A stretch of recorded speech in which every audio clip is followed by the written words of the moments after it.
the South Burbs Hitmen podcast with your hosts, Joe Mandel, Steven Zimmerman, Vinnie Parise, and Chris Gonzalez.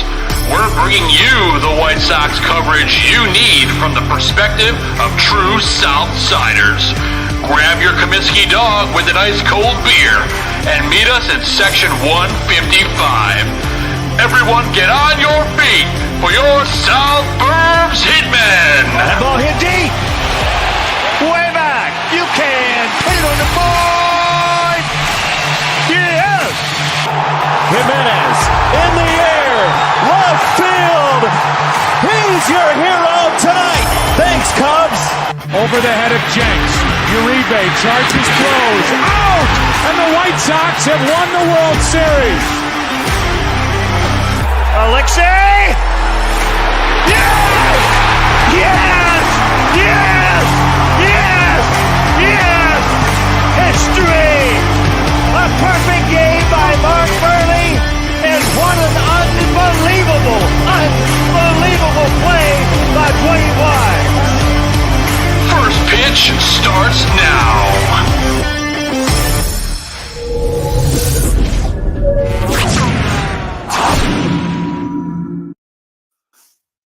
All right, what's going on, everybody? Welcome to South Burbs Hitmen. I am your host, Joe Mandel. I'm joined by my White Sox brother-in-arms, Steven Zimmerman, Vinnie Parise, and our buddy Chris Gonzalez can't be with us tonight, but we're here to talk White Sox baseball with you. We have a very special guest coming on the show in just a second. But before we do, gents, quick thoughts. Tough news about Lance Lynn, what we were calling the Linjury, out 4 to 6 weeks. You know, Vinny, what are your thoughts on it real quick? Yeah, not good. I mean, when Lance Lynn is in the rotation and you have Lucas Giolito, Dylan Cease, and Michael Kopech, 4 guys out of a 5-man rotation that you trust. I mean, I trust all those guys. Some people might have their questions about Kopech and his injury, history with the Tommy John and the innings limit, but I love this rotation when it's healthy. So missing Lynn, it's tough, but tread water until mid-May, and hopefully that means Lance Lynn doesn't run out of gas by, October. Maybe he's a little more fresh and ready to go by the end of the season. So, there's pros and there's cons to it all. As long as he comes back to the Lance Lynn that we know and love, I think it'll be a good thing. Absolutely. Real quick, Zim, how you feeling about Lance Lynn? And then we will get to the guest of honor. Yeah, it's a bummer. We all expected. I mean, this was our opening day starter, so that's a big hit. It's a big blow. This is the ace of the staff, and especially with Garrett Crochet going down as well, it just makes that entire pitching staff a little more thin. Injuries are what bit us last year. It's tough to see him hitting already so early, but because they hit last year, this team is prepared to deal with it. They know it's next man up, to use the term, the cliche, but they can do a 4-man rotation with a opener rather than a starter in game 5. So they've experienced it. They'll weather it. And in 4 to 8 weeks, they'll just be that much better for it. That's right, man. Let's just get them healthy now. That's the important thing. So at the end of the day, that's the main thing that matters here. But, we have a special guest joining our show. You can see some of her highlight reel here on the right, but and love her as your stadium host for the Chicago White Sox. She also covers the Bulls for 670 The Score. Help me welcome our very special guest and friend of the show, the first 3-time visitor, Alyssa Bergamini. Alyssa, thank you so much for joining us. Thank you, guys. You always make me feel so welcomed, and you put that nice resume reel up there. So you guys are kind of like my agents here too. I really appreciate it. Hey, no problem. We love to advocate for you. We love what you're doing at the ballpark. It's always a ton of fun. We're just so excited to have you on the show. Baseball season is pretty much in full swing, starting up on Friday. They're not home until next week, but we'll get baseball any way we can at this point. But I got to say, this season you also started as a sports betting broadcaster for another Jerry Reinsdorf-owned team, the Chicago Bulls, for 670 The Score. So how exciting has that been? Tell us a little bit about that. I just love working for Jerry's teams, obviously. Sure. It has been so fun. I, of course, love being in studio. I love being in the stadium, but radio is an animal of its own. And I've realized that I really have loved it so far. I love being at the United Center. I mean, it's just been electric so far this season for me. I started just in March, so Unfortunately, have worked a little bit more of the losing games than the winning games, but hopefully the playoffs will be a different story. And it's been so fun so far. But yes, excited for baseball, of course. I am happy that opening day did get pushed back because it would have been this past Thursday, the 31st, and it was snowing here in Chicago. So I think the baseball gods were on our side this opening day this season. Yeah, who's to say there might not be snow next week, though? You never know in April. We're not going to put that out there, but Joe, you are definitely right there. Hey, my first opening day I went to as a fan. I worked at the park my whole life, and then my first opening day as a fan, I sat there in the snow. So it's baseball tradition here in Chicago. It's got to be cold in April. It really is. Yeah, it's basically being christened into the Chicago sports scene here. Yeah, for sure. And there's a ton of buzz around this team this year, and fans are excited to get back to the park. Do you have any new tidbits on anything that fans might be seeing at the park this season? Any promotional nights that you're personally excited for? I feel like, and I'm not just saying this because I work for the team, but I do go to a lot of different baseball stadiums. But White Sox definitely spoils their fans in terms of promotional gear. I mean, even just walking around the city of Chicago, I could spot someone a mile away wearing the Hawaiian shirt or, one of the free hoodies. So just looking into, the first home, so there we go, the Hawaiian one, that's coming up. Just looking into April, opening day, the first 20,000 fans get the American League Central 2021 pennant. So something you could hang in your garage, hang in your room. April 16th, which is that Saturday of the first homestand, the Liam Hendricks bobblehead. There you go. Look at you guys. You're always, right up to date with everything here. I mean, that's such a great bobblehead. How could you go wrong with that? And I know the lines are going to be crazy. So, for sure. My only advice, and it's easier said than done, is get to the ballpark early. I know it could be difficult with kids. They're running around. You got to get them in the car seats. But I wish I had bobbleheads to give everyone. I'm not even passing them out, but that is, a great promotion that is happening in April. I'm personally excited for, if you guys notice the balloons, this is from my lovely roommate, who is my sister.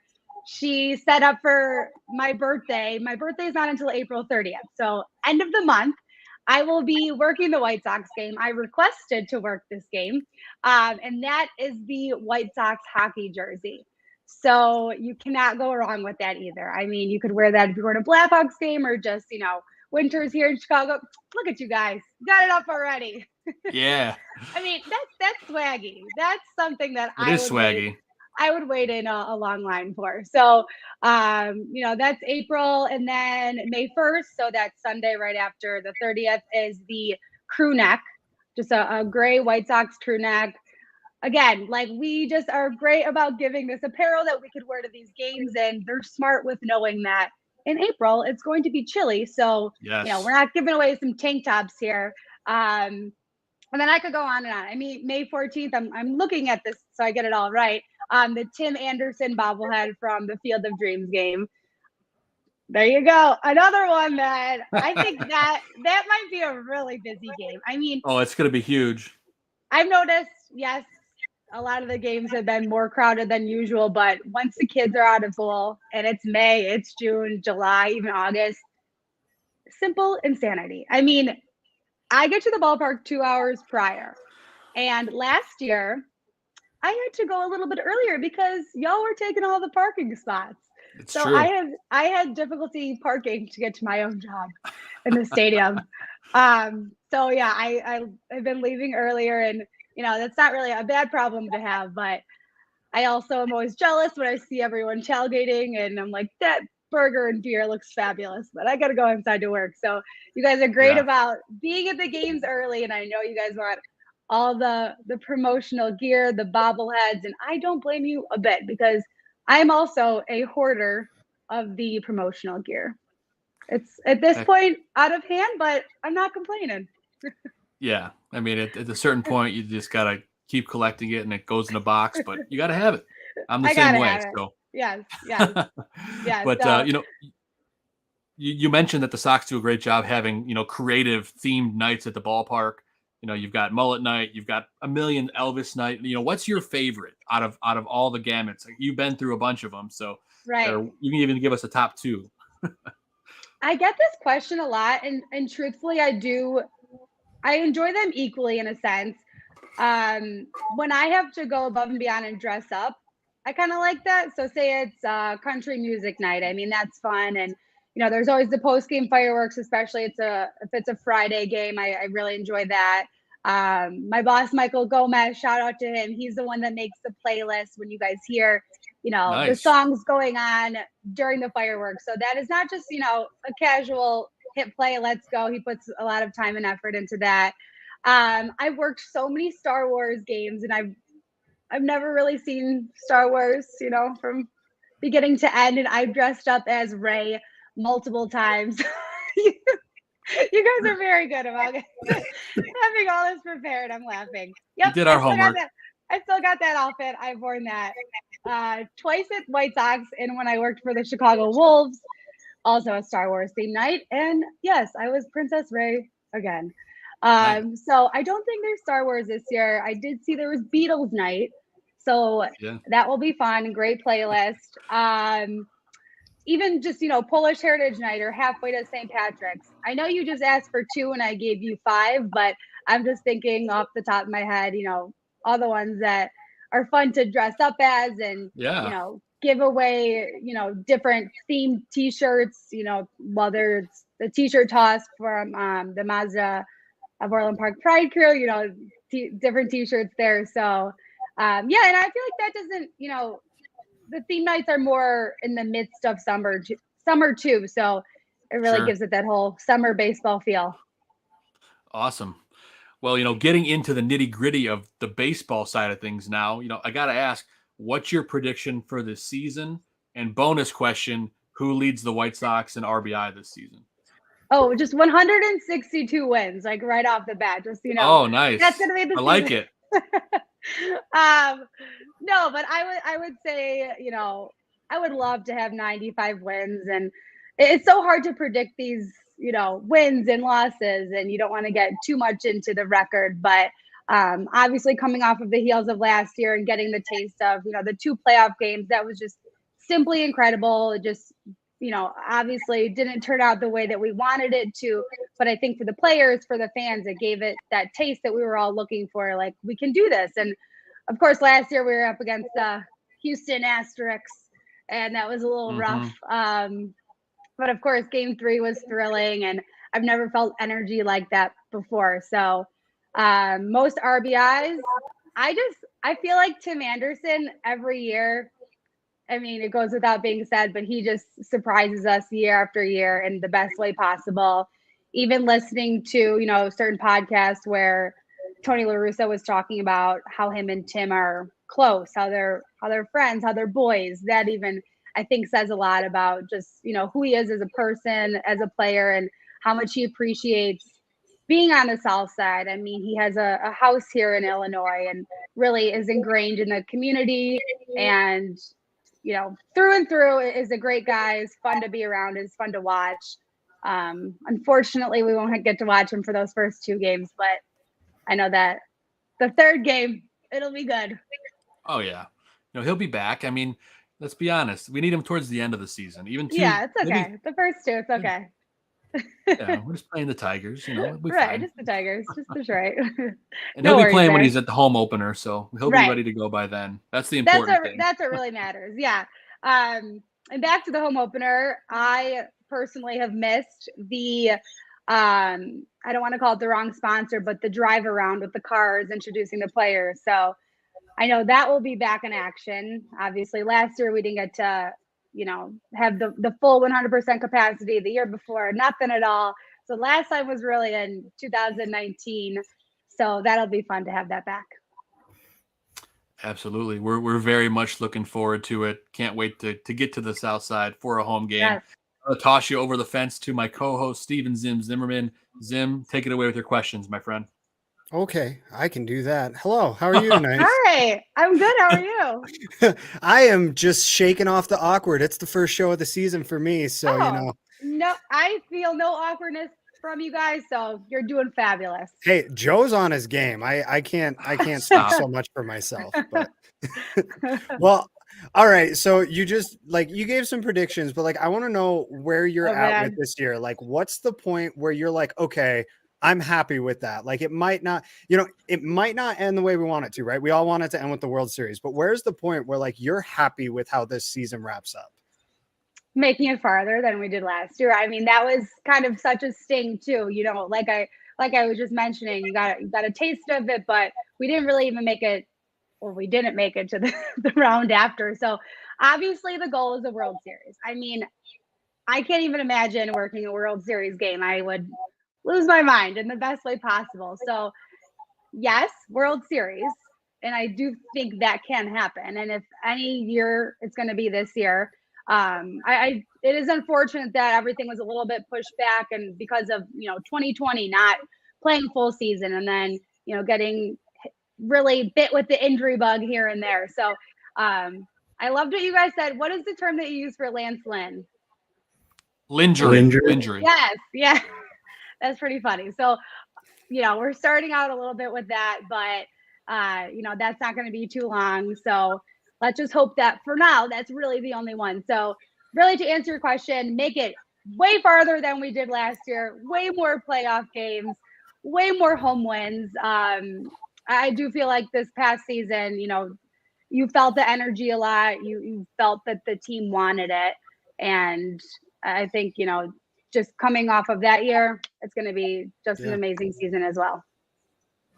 Cool. No, I'm totally with you. Like the 2 games, you're absolutely right. It was just a tease. It wasn't enough. Yeah, like we need more of that. But like, yeah. So MLB.com seems to agree with us that like we should have high hopes for this team, right? So they're 3rd in the power rankings. Do you think that's appropriate? Do you think they're overhyped a little bit right now? What with the way they finished last season, do you think they should be higher than 3? The Blue Jays are ahead of them, even in their own league. Like, where do you think they should be? And like, do you think they're being fairly evaluated by the rest of the world right now? I think we have been the underdogs for so long. I mean, you guys know ESPN forgets about including White Sox in their graphics here and there. So now that they're taking notice to us, it's kind of nice being in that number 3 spot, because if you are, number 2 or 1, that's a little bit hyping it up too much. And obviously, I'm a huge White Sox fan. I want them to be number 1 or 2, but it is so hard to tell. It is such a long season. So I think once the season starts, then we will have a little bit of a better understanding. But I like that number 3 spot. That doesn't sound too terrible to me. And like I said, we have been the underdogs. We're not as much the underdogs, but still a little bit left behind. Still the little brother here and there. Yeah, I feel it. Like I really do. That 3rd spot, you're absolutely right. Like it gives you that bit to reach for without feeling like you're at the summit, but like people aren't sleeping on you at the same time. Like it's just it's hard for me to see it because the Sox haven't been good since I was in middle school, for what it feels like, Yeah. So. Yep. I think even I was maybe MLB Network. I think White Sox to win the World Series, it was like 21-1 odds. Like it was like that, like number 8 spot. I'm like, okay, at least we're on the list. I think again, like I've worked for the organization since 2013. So I've worked more losing record seasons than winning. Right. So anytime I see us anywhere, I'm still like, oh, that's us. That's our team. That's the White Sox. So I'm just, being in the conversation is one thing, and then really living up to the hype is another. Yeah, for sure. So okay, here you go. Living up to the hype. This current rotation, right? So we have our guaranteed take that we do at the end of the show every night, and I want to present it to you this week. The White Sox are going to win the World Series with this current pitching rotation. True or false? Do they have what they need? Do you think they need to add an arm? Well, it's hard now with the Lance injury. Exactly. You can borrow that. It's cool. Dang it. I love it. I'm happy Michael Kopech is back in the starting rotation. It's been some time. I mean, we saw his MLB debut. His White Sox debut in 2018. Didn't, played, what was it, maybe 2 games. So I think with him being in the rotation, that'll make a difference, and definitely a spot that he wants to be in, hopefully. Lucas Giolito, he's got the nitty gritty. He's all for it. I'm happy he's the starting man for Friday's game. I have to think about what day of the week it is. My head is on next Tuesday, the home opener. I'm like, April 12th. That's really what that's what I'm looking forward to. So I think this is the strongest rotation that we've seen in a very, very long time. I'm happy with it. I have no complaints. Obviously, Lance Lynn being in it would make it, way stronger, really where we'd want to be, but he'll be back. So did I answer your question? I mean, I just rambled a little. Can they win the World Series with these 5 guys? Hey, why not? Let's say yeah. Okay. I like existence there. There you go. Why the heck not? Personally, go home. I liked Carlos Rodon a lot, and it's tough to see him go. So, I'm curious as to other people's thoughts on the whole thing, but that's all I got. I liked him too. He made me a little nervous here and there. Obviously, it was fabulous. Yeah, it was always really watching with like one eye open a little bit. I mean, obviously, great pitcher. April, the no hitter. That was. I feel like that was special. Very very much time for him for that to happen. But I feel like when it was later in the season, especially with him having previous injuries, he made me a little bit on edge. I didn't feel 100% confident. Sure. And he had that whole period at the end where like all of his numbers started to dip, and it was like, his arm was going to fall off. Yeah. Well, yeah, exactly. So, yeah. All right. Well, that's everything I've got tonight. I'm going to let Vinnie take it from here. Thank you very much for answering all of my rambling questions. I love it. I'm the rambler here. Well, besides me, they tell me I ramble way too much. So that's why I was Vinny's the rambler. I was just sitting there quiet. I was being a good boy this whole time. Alyssa, thank you so much for coming on. Thank you. Are you Italian? Yeah, 100%. I'm Italian too. This is why we're the ramblers. Yeah, we just talked to. They got to keep us. I mean, you check. can't really see my hands, but I've been moving them around a lot. Yeah, low. I move my hands when I'm listening. Even like it's a problem. Yes. The hype around the White Sox. The hype around the White Sox this year is at an all-time high. After the way last year ended, though, are you expecting the crowds to be a little more rambunctious this year? Have they told you anything? The team telling you like you're going to have a crowd to deal with this year. Like, what are your thoughts on that whole thing? Well, let me tell you, the crowd was very rambunctious last season, more than I've ever experienced, and I think it's because we're all coming off of being locked inside for so long. I mean, I'm happy that everyone was happy to be there. And the drinks are definitely flowing on the fans' side of things. When you're working, you can notice things a little bit more when you're the sober one. So it was never a dull moment last year. And I'm expecting the same from everyone this year. I'm obviously biased as well, but I feel like the in-game entertainment, just the hype music, there is going to be a DJ now that is located near section 108. Thankfully, he's closed off a little bit, so people can't go up to him like you're at a wedding, like play this song. But there's going to be, a DJ for, I'm pretty sure, majority of the games, if not all of the games. So, yeah, I'm expecting, like I said, long lines to get in the ballpark, me getting to the ballpark early to make sure I have a parking spot, running through everyone on the concourse, which if anyone sees me and I'm running and I don't stop and say hi, I'm not being rude. I always have to get to one part of the ballpark all the way to the other within 3 outs. And we know how that can be in baseball. It could be very, very long or very, very short. So I'm just a crazy girl running around, getting through the crowds. Don't mind it a bit though, because that means that the ballpark is full. People are happy. People are having fun. So I welcome the craziness. I'm here for it. Just don't get in my live shot and say something silly that's going to get me in trouble. Let's not do that. Literally. I'm crazy too, so I can't wait to be running around the ballpark. I'm so excited, especially since a majority of the winter, in fact, 99 days of the winter, we thought there was going to be no baseball at all. And Right. I know you're as big of a baseball fan as I am, and everybody listening to this show. It had to be scary for you. Summertime Shy needs baseball to be like in the mix. There's, everything Absolutely. we do that comes with the summertime, like 4th of July, going to the beach and going to whatever baseball team you prefer in Chicago. For us, it's the White Sox. So I got to ask you, what was your reaction to the lockout ending, and what does it mean for you to have baseball as part of your summertime experience living here? Two great questions. I mean, I didn't look too much into the lockout until it became an issue. I mean, when it was December, I don't like to stress about things that I can't control. I'm not the one, we're not the ones, in those meetings making the decision. So it's really hard to, get too upset about something that we can't control. So, with that, take it a day at a time. And then it got a little bit scary when everything got closer. And then you're, reading this and that on Twitter and, on the news. Like I said, I think everything really worked out, and I'm really basing this off of weather as well. The fact that it really only got pushed back, a week, It was a week and yeah. a day. Yeah. Yeah. So, and yeah, for me, I mean, yes, this is my career and a job, but it is part of, who I am in terms of, yes, summertime Chicago, but even just from April to October, I feel like I'm just the best version of myself when I'm at the ballpark. It makes me the happiest.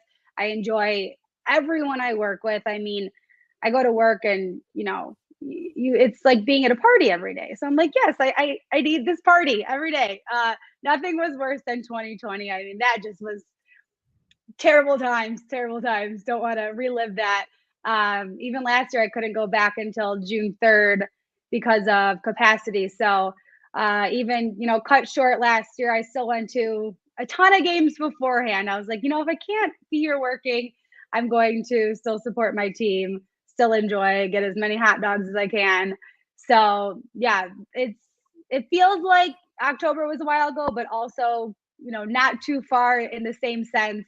So I'm happy that we get to all really pick up where we left off, getting back into the swing of things.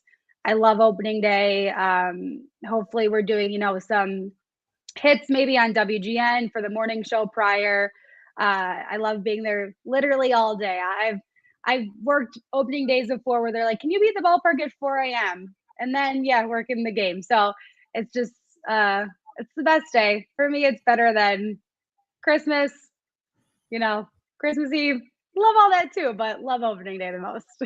Yeah, I love it all too. I'm right there with you. There was a lot of big news that went on in the MLB over the offseason. Max Scherzer went to the Mets, and Seiya Suzuki chose the Cubs, and Semien went to the Rangers. But the biggest news of the offseason was the fact that the Goose Island is no longer part of Guaranteed Rate Field's outfield experience. In fact, it's going to be great tasting, less filling Miller Lite. I need to know what Alyssa Bergamini thinks of that. Well, I'm happy just with whatever people are happy with. I obviously love Goose Island. I love Miller lattes.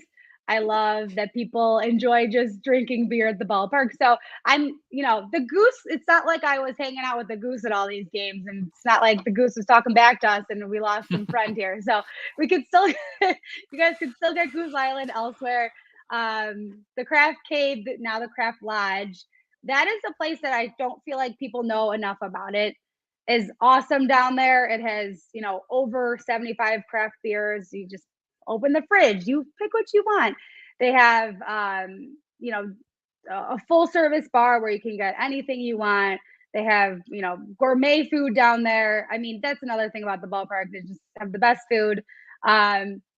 So yeah, not super bummed about the Goose. I love, like I said, Goose Island. I'll, buy some when I'm out, have some here at my apartment. But for me personally, it just affects what I'm saying. So not going to be saying the Goose Island as much. And hey, what a lot of people don't know, Alyssa, is that Miller owns Lining Google, which means Summer Shandy will be back in the park. Yes. Summer Shandy is a great beer that I feel like, big time, especially at a baseball game, that would be my go-to, I think. And Miller Lite in the summer when it's 1,000 degrees and it just goes down like water. That's nice. And you brought up the Craft Cave. It's called the Craft Lodge now? Yes. Okay, that's cool. Just because I think going along with Miller Lite. I think maybe they just wanted to.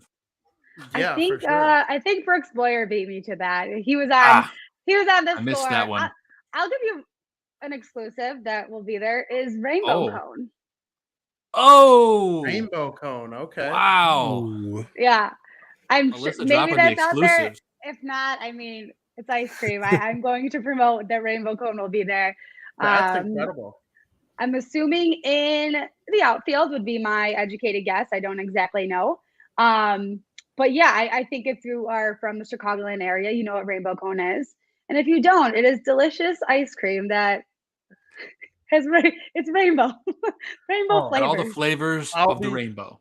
I'll be sure to tell all my White Sox fan friends that Rainbow Cone is going to be at Guaranteed Rate Field this summer because I'm very excited about that. That's exciting news. You're right about not a lot of people knowing that the Craft Cave or Craft Lodge now existed. You know, I'm the freak that goes to 35 games a year. I'm a weirdo, but the people who go to like 2 or 3 a year, they don't know this stuff. Is there anything else besides the Craft Cave that you might like that maybe the casual fan doesn't know to go to exclusively? Yeah. I also really like and this is the name right now, the Revolution Brewing Sox Social Tap Room. So that is in left field. You take the staircase right by section 157, and they have amazing seats out there. It's first come, first serve, and in terms of you go indoors, get your food, get your beverages. They always have a different menu too. So even for me when I'm there and I don't eat dinner before, I'll go there and they have a different menu, whether it's tacos or something with fried pickles. I mean, it's different things that are not on the concourse. So, you get your food and drink inside, and then they have, seating overlooking the outfield, and it's a beautiful first come, view. First serve. Yeah, you could first see. Come, first serve. Yeah, you could see the big screen. You could see, a beautiful, view of the ballpark. So I think, if there's nothing just right in front of your face, and I feel like White Sox is a very logical stadium where it's not like the other side of town where there are poles in front of your face where you can't see, cannot see the game. There's really no wrong place to sit, in my opinion. Even 500, like I'll go up there sometimes. And it's a great view. I mean, you really get a bird's eye view of everyone obviously on the field, and the big screen you cannot miss. So that would be my other tip. Yeah, I watch both playoff games from the 500 level after not sitting up there a single time in the regular season, just because that's how ticket prices work. Yeah. But, Joe introduced me to the Revolution. Isn't that where the Frank Thomas pinball machine Frank is? Thomas pinball machine, yes. Yeah. I'm going to steal it and take it to my house. Yeah, and the big Jose Abreu bobblehead. Yep. That's awesome. Yeah, so, and also over there, that's where if you check in through the MLB Ballpark app, if you are the lucky one to win, you get the free swag of the day, not the promotions. Oh, there you go. I actually try to do it, and I never get it. I'm like, so I didn't get this. Okay, I'll go back to my job.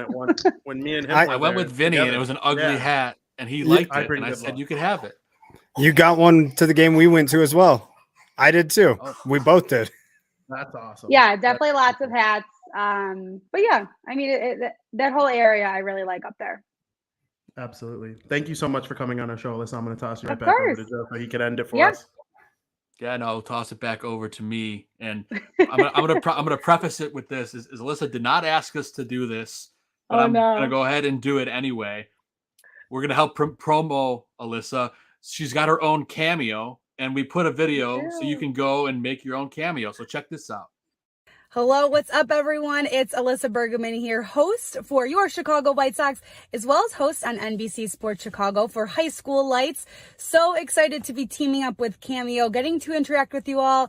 If you're looking for a birthday shout out, a White Sox shout out, or maybe you want to send a message to a fan of that other team here in Chicago, I still got you covered. Let's have some fun, and looking forward to getting to chat with you all. See ya. We had to put that together for you. I literally filmed that. I remember when I filmed that. I was just in my car and I was like heading into a graduation party. I'm like, oh yeah, I have to do this really quick. I should update that because now I got Chicago Bulls, and maybe that's enticing to people too. So, but thanks, guys. Yeah, I've had like maybe like 6 people request me, which it's good. I It's think good once enough. it gets put out there more, people. You're the in-game stadium host. People like will know and recognize you. That's awesome for like a diehard White Sox fan that might not, have anything Yeah. else other than have you make a They've video for them. been Like, pretty that's much cool. all White Sox fans when I think about it. So, Yeah. yeah, I do love doing them. I feel like I haven't even done one in a while. So hit me up. I'll do a She's cameo. got 5 stars, There you guys. go. She's got 5 stars on the app. Wow, that's higher than my Uber rating, so I'll take that. But listen, it's always a pleasure having you on the show. Before we let you go, why don't you tell us a little bit what you got going on? Obviously, we know the ballpark's coming up, but what you got going on and what you're looking forward to this season. Yeah, so actually really exciting this week. At the Bulls game, it is White Sox night. So I will be emceeing the Bulls game with the Bulls MC Todd. So it'll be me and Todd. Nice. I mean, the Bulls do amazing entertainment as well. I mean, they don't stop. So, just throughout, all 4 quarters, halftime, pregame, we'll be, doing anything that they ask me to do in terms of Bulls entertainment. And then, opening day will be Tuesday. So look out for me there. I also have a new co-host, and I'm not going to steal his thunder, but I'm very excited for him. It is a he, and he's going to be shadowing me in the beginning of some of the games. And then you will see him during, let me think what series that is, the Kansas City series, which is the Tuesday through Thursday of April. Yep, 26th through the 28th. So you'll see a new face in the ballpark. Beautiful. Yeah, he's got a lot of energy. He's from Orland Park. I grew up in Orland Park as well.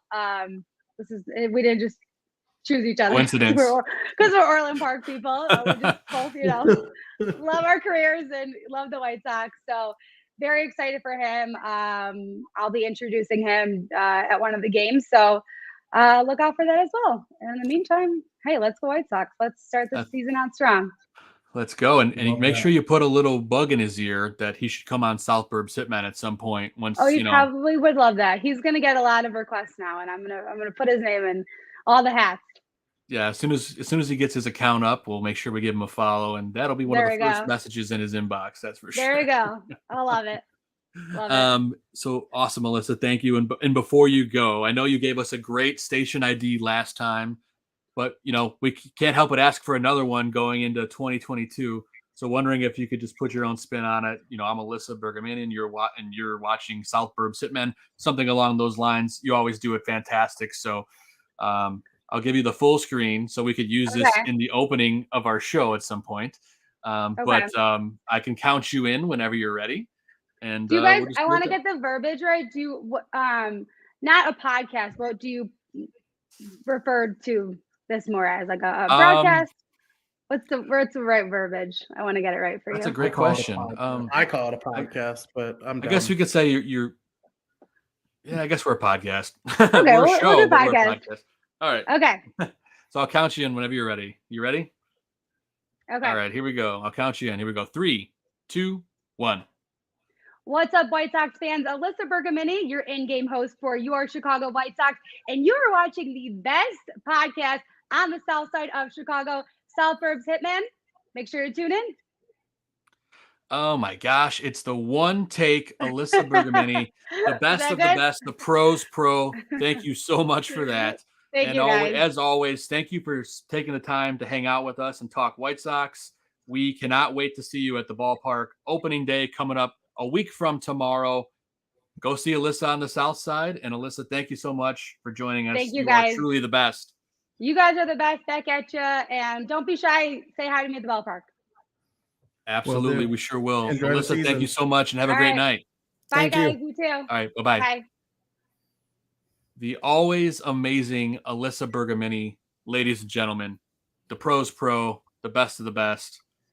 As Travis says in the chat, thanks, Alyssa. You're one of my favorite guests. So full of positive energy. Hope to see you at the ballpark. It's the truth. She's just awesome. And she gives us so much great time. And how about that for a station ID, boys? That was pretty fantastic, huh? That was a really good station ID. And telling us that rainbow cone is going to be at the field. Twitter's Yes. going to love that one. Yeah. Yeah, you have to put that out there, Vinny. You already did, didn't you? Oh, yeah. Did you make sure to include your source on that one, sir? If you tell your sources, people won't believe you. Mhm. And thanks to Travis in the chat for saying that we are the best damn sports show, period. We appreciate that, brother. Thank you for joining us. Always fun. And man, I can't get over that. That was an awesome interview. I just didn't want it to end. 40 minutes of awesomeness. It felt like 5. That's just how you know it's a good interview. Yeah, it did feel like 5 minutes. Lots of great talk, great information, great inside scoops about the park this year. No pun It's intended. making me want to. I was just gonna let it sit, but now that you point it out, it's making me want to make another trip out there. I gotta adjust the finances, I think. Yeah.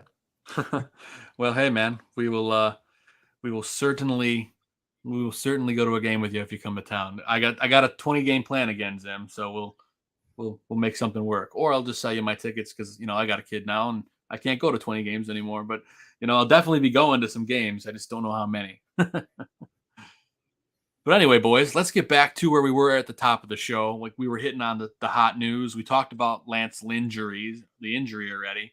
But let's dive into some of the other big news. You could argue what the other big trade is, but I think we could probably all agree that it is the trade that sent Craig Kimbrell to the Dodgers. Oh, Craig. Oh, Kimbrell. right. Got it. Yeah. Yes, the other big name, but Craig Kimbrell to the Dodgers for one AJ Pollock.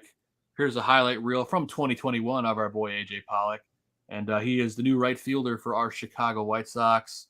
He hit almost 300 last year. He's a veteran, and the guy's got some wheels for an older guy. His tendency to get injured, but when he is healthy, he's fantastic. So how about that, gentlemen? Zim, let's start with you. What are your thoughts on this trade? Yeah, he's going to fit in well on this team with his ability to get injured but play well when he's not injured. So let's just hope that these guys take turns this year and the injuries don't pile up. Because I think he's going to fit in well. He's a hard-nosed kind of baseball player. He's just going to hustle his ass off every play. He might not have a cannon out in the field, but he's going to make the right play, and that's at least what you can hope for. Guys like Cespedes or Puig who are known for big arms.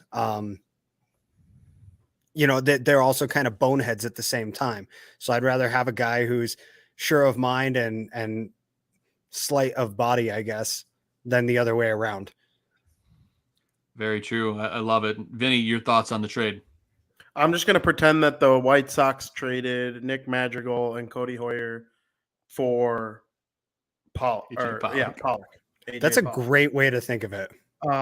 Madrigal, he hit one of the 3 bombs he'll hit this year today. He wasted one, so good for him. Yeah. And Cody Hoyer's out for the year. So there's that. Craig Kimbrell, I want to kick Craig Kimbrell to work so bad because, hindsight is a lot of the times 2020 when it comes to these bad trades. Fernando Tatis, he was 17 when they traded him. We didn't know he was going to become the player that he became. He wasn't even a top heavy prospect like that. He just became one. Craig Kimbrell at the time of the trade had a 0.49 ERA and was one of the best relievers in baseball. So at the time, it was a good move. I don't think it definitely didn't work out. So I hope he has a bit of success in LA just because I like Craig Kimbrell. I don't want LA to do that good because they're like the favorite and everybody's going to root against them because everybody roots for the underdog all the time. But, if he had to go to a team to resurrect his career just because I like Craig Kimbrell, the person and the pitcher, then yeah, go for it. I hope he succeeds, but I'm happy to have Pollock. He played 117 games last year. Obviously, that's not quite what they need from, what you would call an everyday right fielder. You'd like to see your everyday right fielder play 145 plus, but I think I would sign up for Pollock to play 117 games this year. I really, really would, especially if it includes 29 bombs, 60 RBIs, and, 70 runs scored as, similar to what his stats were last year. I would watch this cannon. Watch this cannon throw real quick. And he has an absolute cannon of an arm, and you need that in right field. I would say the most important arm should go in right field. The most important ability to play defense belongs in center field. But, Robert has a really good arm. He, it's harder to judge balls in Arizona than it is in Chicago. From what I've heard, I've never played center field in either, major league stadium. So it's not like, I'm an expert on that, but I do believe it'll get easier for the outfield once they return to Chicago. And if it's Jimenez, Robert, and Pollock in the outfield for the offense, that's going to be awesome. And then for the defense, Adam Engel as your fourth outfielder, come in for Jimenez. Andrew Vaughn is there to play one of the outfield positions if needed. I would prefer not, just because of injury and whatnot, but, he's an option. Pollock makes the team deeper. And the Craig Kimbrell trade, you accepted your losses with Madrigal and Hoyer. The White Sox would take back that trade if they could, but at the same time, at the moment, it was the right trade. I've said it before. I'll say it again. But adding Pollock to the lineup will probably hit, seventh? You'll have the big six Probably. when they're all healthy. He might hit a little higher. He might even lead off on opening day. Especially with him having the same handedness as Anderson. In games when Anderson's got the day off, he's an easy leadoff guy. Absolutely. I completely agree. And he was, another thing that's not really as talked about with Pollock, guys, that I think needs to be noted when it comes to evaluating the team. Pollock was Los Angeles' best player in the playoffs last year. And they made a deep run to the NLCS. He had big time home runs. He's a World Series champion. Let off innings with bombs. I mean, he's won a World Series. Yeah. This guy got good playoff experience. And who on the White Sox? I mean, they're getting playoff experience. They've all played in playoff games now. We've seen what modern day guaranteed rate field looks like in the postseason. Yeah, but this is a winner. This is a guy who you can now insert into this lineup, who he says, you guys can get here, but let me tell you what it takes to get there. And he can say, guys, let's all get on this train. Let's go together and be that leader in the clubhouse. Now, will he be? I don't know if that's his personality or not. We're going to find out. But yeah, just the fact that he has that is appealing. It's something we've seen in a lot of sports where they bring in a lot of guys who have sniffed it, and then they bring in that one or two guys who have gotten it, and it just clicks and it works, and it's a mentality, So, yep. And now the players on the roster that have won the World Series are Keuchel, Lynn, and Pollock. And all those guys, Keuchel to a lesser degree because his performance isn't quite matching the rest of the guys. Sure. But you have a leader on every aspect of the field. You have a leader in the outfield now with Pollock, with Jimenez and Robert being second and third, fourth-year players. Pretty much the entire infield is young guys except for Abreu and Harrison. And Harrison, we'll see how much he actually plays, if he platoons or if he plays it full time for now. But it's gonna be a bumpy ride to start, I think, because everybody's getting used to things, and it was a shorter spring training, and pitchers are still trying to catch up. It's so evident when you watch spring training that the hitters are worlds ahead of the pitchers right now. Oh yeah. Every single game is 15-10.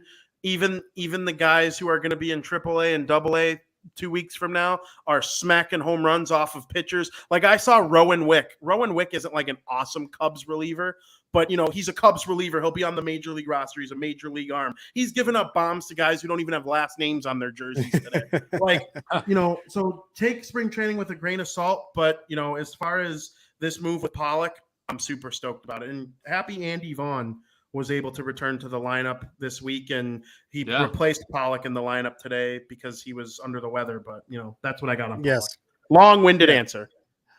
Just one thing to tack onto the end of it, as we were mentioning there, is just Pollock, brings experience out there that's also just years beyond the other guys. When you look at the ages of these guys that are in the outfield, they're 26, 24, 25, I think those are your three starters before he came in. We're 24, 25, and 26. You throw Sheets in there and he's also like 26, 27. Now you got a guy who's aged, into his 30s, still a productive player in the league, a 300 hitter who's really going to allow some of these guys to develop their game a little bit. He's working side by side with them on a daily basis. That rubs off on you, whether you're actively coaching the guy next to you or mentoring, I should say, the guy next to you or not. That kind of stuff rubs off on players. So you're going to see maybe a couple, 5-10 points rise up in Luis Roberts' average, and that's kind of scary to think about. But he's still a young ascending player.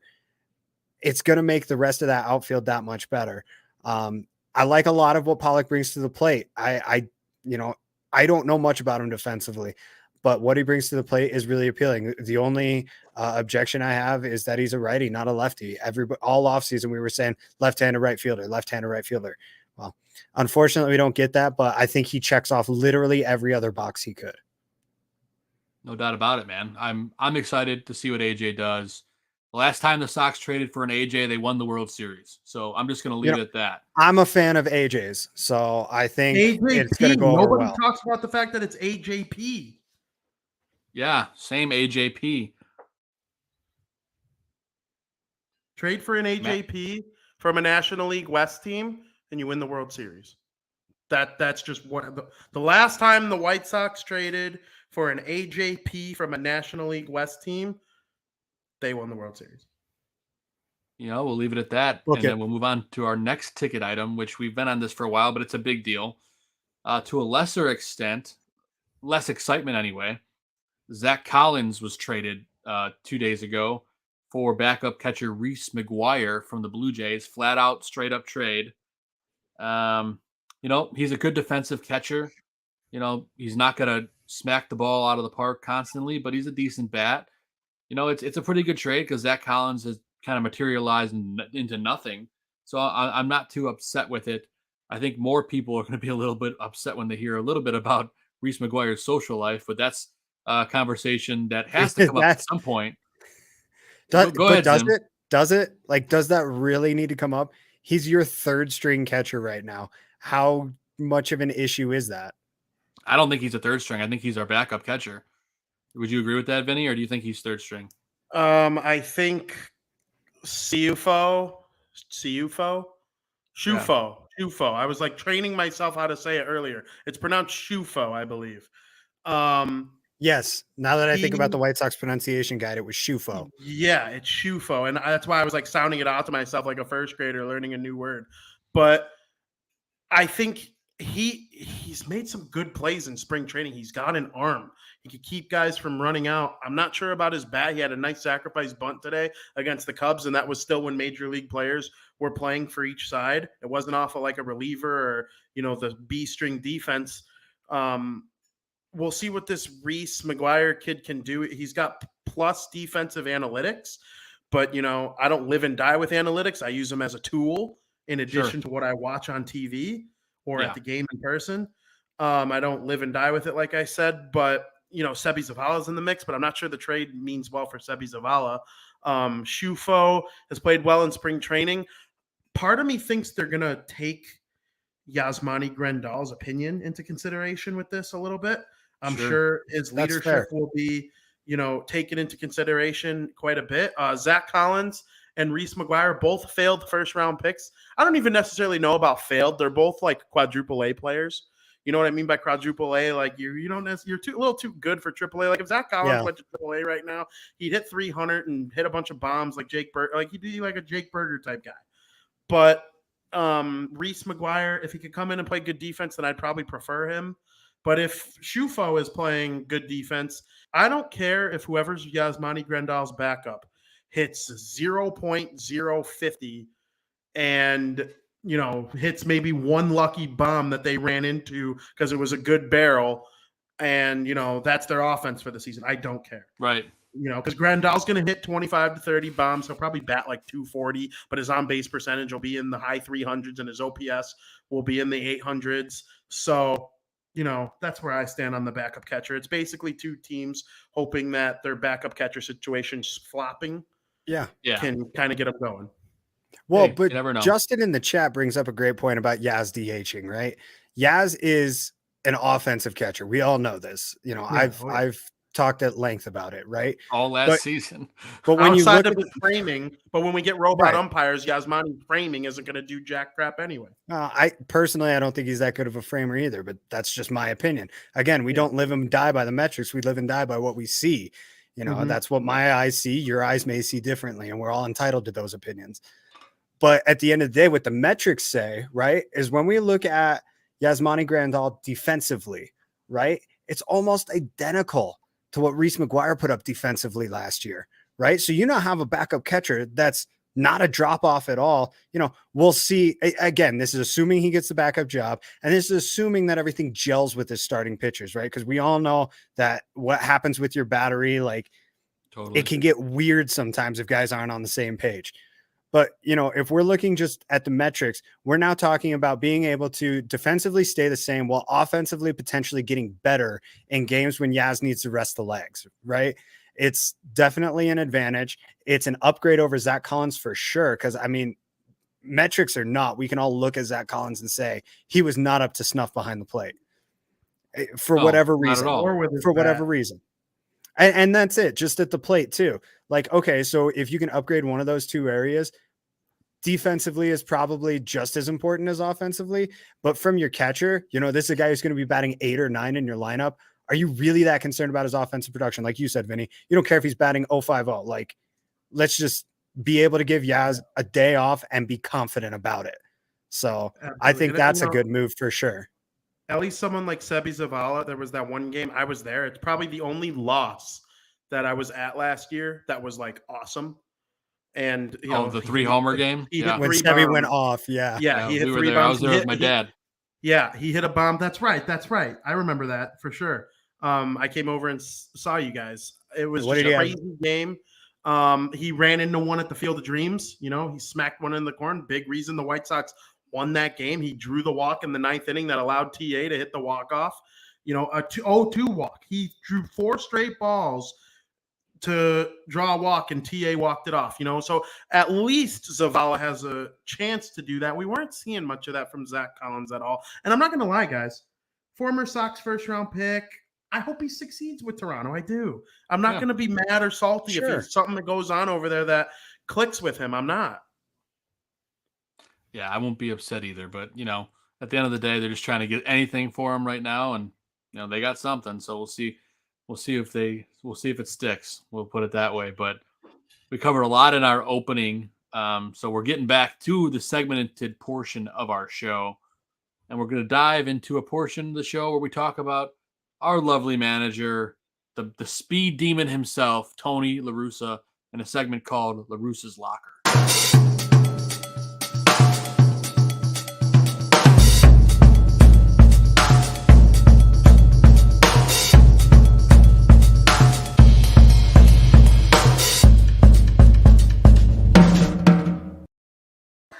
All right, boys. The question in this week's La Russa's Locker, since we don't have anything to technically critique Tony on just yet, is how does Tony handle the rotation with Lance Lynn out for basically 1.5 to 2 months?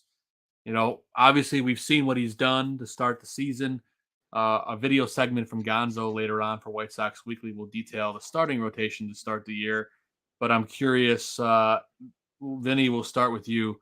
What do you think is going to happen? What is Tony going to do with this rotation to make up for the giant hole that is Lance Lynn? Yeah, so Lucas Giolito is going to start on opening day. Cease will go 2 and Kopech 3. That was confirmed. So I think until mid-May when Lynn comes back, those will be your 1, 2, 3. I believe that this isn't going to be fun to hear, I think, for fans attending opening day. I think Keuchel will be a 4. He's going to be the guy who starts game 4, and they'll probably use Reynaldo Lopez as the number 5. That's what I would do if I were Tony La Russa. I know a lot of fans aren't really confident, and I think they're more confident in Lopez than Keuchel. But if Keuchel has one thing going for him, it's the fact that he is like a World Series champion, former Cy Young Award winner. Like, he has that pedigree in him, where if it was 2 guys struggling just the same, but one had a World Series championship and a Cy Young Award and the other had neither, you would pick the guy with the hardware to maybe make a comeback if you had to choose one. I'm not confident in it. I personally think by the end of the year, Keuchel will be back in the bullpen or, whatever they decide to do with him. But, until Lynn comes back, hopefully Keuchel can just kind of tread water a little bit. Michael Kopech's emergence into a starter, I think, has to be the biggest key here. I mean, we know what Dylan Cease can do. Someone replied to my tweet earlier today saying that Cease needs to break out this year. Cease kind of broke out last year. Cease was outstanding in the second half of last season. Yeah, very with quietly, Rodon but yes. Yeah, exactly. I mean, he was third in the American League in strikeouts. And he led the White Sox, a team with a bunch of fireballers and strikeouts. I mean, the White Sox are almost entirely built on power pitching.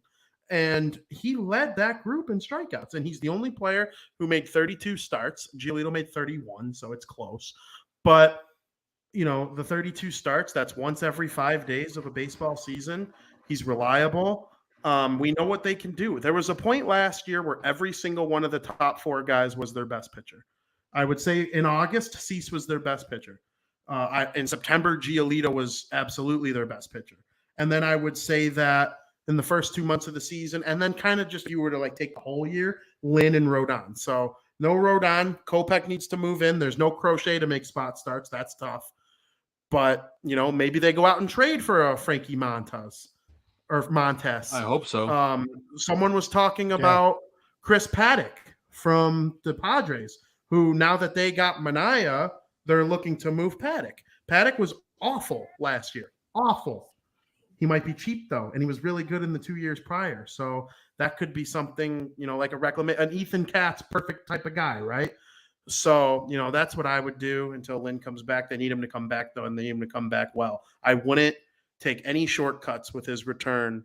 Get back healthy, Lance Lynn. Yeah, you got to let him come back healthy. Like that's a big part of all this. But I mean, they did add 2 guys into this bullpen with starting experience. I'm sorry, 3 possibly. Does Bennett Sousa have starting experience? No, not even in the minors. I don't think so. I was confusing him with a different player. But yeah, you know, they added Vince Velasquez. Magical today. Oh, of course. So that guy can go play at AAA. But they added Kendall Graveman. I'm sorry, that was early before the lockout, right? Or was that right late after. last year? Right after the lockout? Okay. Was it before? Graveman. Graveman was before, yeah. Yeah, that's what I thought. Joe Kelly, okay, and Joe Kelly was after. Right. I'm wrong. Joe Kelly's not going to start for us, but he was a great pickup. Absolutely. I like that. He might try to fight Correa now that they're in the same division again. You know what? I'm down with that. That'd be awesome. But no, Vince Velasquez and Kendall Graveman are both guys with starting experience that the Sox have added in this offseason. They are guys who I would not be surprised to go out there and make spot starts as openers, not as true starters, as I mentioned before. Guys that, you know, you just need to eat 3 innings at the beginning of the game and not give up anything dumb. And those are guys I think you can count on to do that. Velasquez, maybe not quite as much as Graveman, but I still think it's a legitimate possibility. And Velasquez has shown flashes in his career. He has been a good pitcher at times. His difficulty comes in, you know, something that we preached a lot about at the beginning of last year with these young guys is consistency. He hasn't been able to string it together for periods of time. So if you only need one good start out of him, you might be able to get it from him if you've got him in the right headspace, if, you know, Ethan Katz can work his magic again. So, Zim, I have a question for you about Velasquez. Sure. He started today against the Cubs. I keep going back to that game today against the Cubs just because I feel like a lot of relatable things happened that can help influence what's going on this year. He had no hits through 3 innings, and then he gave up 1. Once he gave up 1, it all spiraled. I believe it was Rafael Ortega. He hit like a double that scored the runner. Saya Suzuki might have had something to do with it. And then Tony La Russa took him out, put in some guy who didn't have a name on his jersey, and he gave up a 3-run bomb to Wilson Contreras on the first pitch. Right. Like, I'm wondering if you see Velasquez as a potential like opener. Like, can he get through the lineup? No, that's exactly it. He's a guy who will get you through the lineup one full time. He will give you 3 innings if that's what you need from him. Like, and that's what I say. Like, the second time is sketchier with him. You know, the third time is probably not happening. But that's something we saw all of last year with the starting rotation. Is like they were able to get you one time. For sure, they were able to get you one time. Second time through, it was dicey, but usually they made it. You know, a lot of those games. I mean, shoot, even look at Rodon's no-hitter. I mean, that second time through the lineup was not very clean. Now, the third time he was starting to feel it, so it got a lot cleaner. But, you know, that second time through the lineup has plagued these guys. Almost never did they make it to even the third time through the lineup. So that's why I don't think you count on any of these guys for that. That's why it's not hard to schedule somebody in as an opener, because you only need 3 innings out of them. And then you just make it a bullpen game at that point. It kind of sucks, but if you've got a guy, that can eat some innings available the next game, you got to, maybe Kopech's not the best example, but he can eat innings if he's on his game. If you got Gio the next day, he can definitely eat innings. If you got Cease, we saw him be the most consistent at getting to that third time through the lineup last year. So yeah, I think Tony's going to use every weapon in his arsenal, and he's not going to hold back. I love it. I'm with you, man. You got to step on people's throats this year. Last year they were trying to hold off to the playoffs, and they got smoked by Houston. Go, try to get home field advantage. Try to make the World Series run through guaranteed rate field. Yeah, you want to make people have to deal with the wrath of the blackout, because that was pretty sick. I hope that's the case too. But man, I'm just looking forward to the whole thing, man. At the end of the day, Tony La Russa, he pulls the strings, and he's been there a few more many times than we have. So I trust him hook, line, and sinker. So let's see what the old man can do this season. That sounds terrible when you say it that way, but gotta love it. Gotta love it 100%. And before we get rolling, we're gonna get into our next segment of the show. We're gonna talk about the stuff that got us excited this week, what we're looking forward to, and we're gonna dive headfirst into our Put It on the Board segment. Ball hit deep. Way back. He looks up. You can put it on the board. Yes. Yeah, there's a lot of good things going on this week for the White Sox across the board. We can it could be a put it on the board player, could be a put it on the board front office person, whatever you want to do. Zim, I let Vinny lead off last time, so why don't you lead the way here? Who is your put it on the board person of the week? Well, it says here in our notes, Rick Hahn, so I'm going to go with that. But in all reality, he pulled off 2 big trades that needed to happen. He got something when he needed something out of Zach Collins, who seemed kind of like a lost cause for a moment.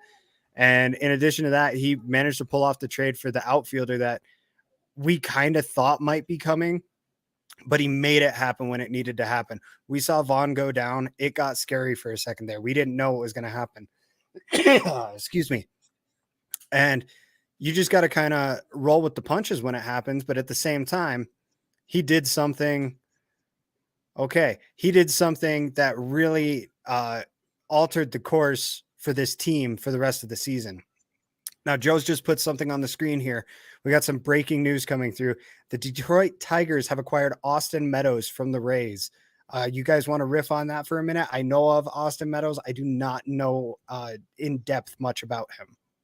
It's an interesting trade because they gave up Paredes, and he was good for the Tigers last year. He's like a younger player, I'm pretty sure. Yeah.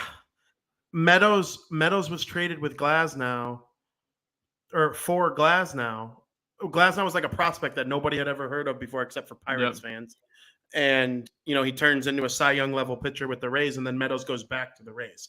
I hate that trade for Detroit only because what do the Rays know that Detroit doesn't? Like, you gave up Meadows for Paredes.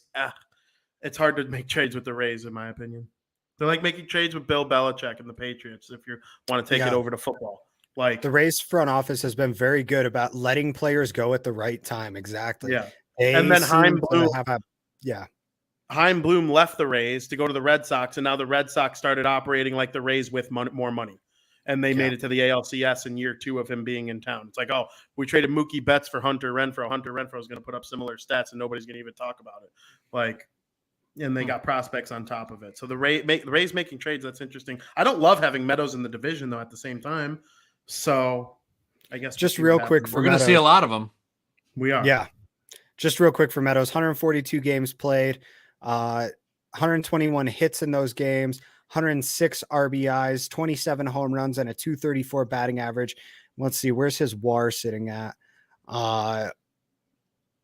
Oh, why can't I find the total? It's got to be up there with stats like, excuse me. It's got to be up there with stats like that. Yeah, you would think so. I can't find specific. Yeah, maybe the Rays. Maybe I'm wrong. Maybe the Rays just trying to shred some salary or something, moving a good player like that. I mean, WAR at a 2.0, so nothing really too bad. Here's the stinker with him: his defensive wins above replacement was a negative 1.1. The Rays don't like that one bit. No, that's good for us. They That's why the value Rays defense. traded him. Yeah, well, and that's just it. It's the same. It's the opposite side of the coin with what I was talking about in the AJ Pollock trade. You take a guy who's better, well-rounded than a guy, or even when I was talking about in the Reese McGuire trade. You know, you take a guy who's all around pretty good over a guy who's a liability on one side of the ball. It's very true. I mean, it's I don't like Vinny said. I don't love seeing him all year long, but you know, with the defense like that, you know, I think that might be in our benefit. You also have Javi Baez on the team, who, for as much as people call him El Mago, he likes to make El errors a lot as well. So, yep. You know, that team is going to be really fun to watch some games and really infuriating to watch others for their fans. That's for it's sure. going to be sloppy Tigers defense this year, I think. But we'll see what happens. They got a lot of quality young players. Early. Week one, first series, be very sloppy. Yeah, be sloppy this weekend. Yep, for sure. And I know the breaking news interrupted your thoughts, Zim, but why don't you quickly dive back into your mindset about your player of the week or your person of the week? Yeah, just Rick Hahn getting what the team needed when they needed it, acquiring the positions of need that, you know, we've already talked about on the show, or I'm sorry, that y'all have already talked about on the show. You know, with that backup catcher position being addressed, with that outfielder position being addressed, and even getting a potential leader in the clubhouse. So that's my guy, Rick Hahn, for probably the first time ever. I'm really stoked with him making back-to-back moves and not really excited about one and really confused about another. Yeah, no, it's great stuff out of Rick, and he's a great nominee there as well. Vinny, who's your put it on the board person of the week? I'm going to go with Jimenez. Back to that stinker of a game against the Cubs earlier today. The first two at-bats he had, he hit the ball to the warning track both times. And the first one, the ball, if you watch the swing, the ball had no business going to the warning track. He literally put his hands out in front of him and just swung like he, you know, didn't know how to play baseball ever. And the ball went to the freaking warning track. I mean, this guy is so strong. He has power unlike any young White Sox player ever had. I know Frank Thomas played for the White Sox. I know Shoeless Joe Jackson played for the White Sox. I know Paul Konerko played for the White Sox. Eloy Jimenez has the chance to hit 50 bombs if he stays healthy and doesn't slump. He is so good at hitting.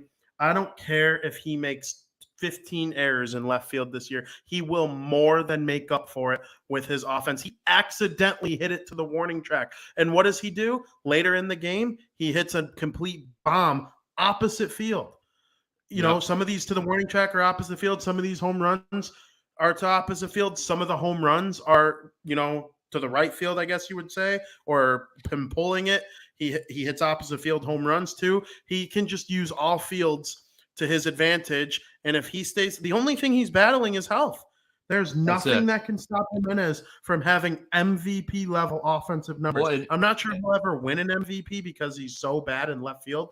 Like today, there was a play where he let one drop in where like a typical left fielder probably would have been able to run up and make the catch. And I wasn't even slightly mad about it. The Cubs got a run because of it. And I wasn't even slightly mad about it. And it's also spring training. But, you know, he can't stop at the wall. He can't. Yeah, exactly. I agree with this comment. Stop at the wall. Don't try to karate chop it. Don't dangle from it and tear your chest muscle here. Just don't run into the fence, the mesh that keeps the fans safe from foul balls. Don't do that, Eloy. You can hit 50 bombs and have 100 home RBIs. I truly believe that. So he's my, player, white, or what do we call it? Put it on the board, moment of the week, player of the week. Jimenez. He's amazing. And you got Dylan Cease with him. It's one of the greatest trades in White Sox history, talking about Rick Hahn. For sure. Yeah. And this is a guy that he got injured in spring last year, and he came back, the half of the season last year. He didn't get a spring when he came back to get his, he got to play in the minors, but he didn't have, the time he's getting right now, even though it's a shortened spring, he's still getting some time to work on all his stuff, and he's had a longer off season to work on his. He's heating up, so I think that's exciting for me going into the season starting and seeing him red hot.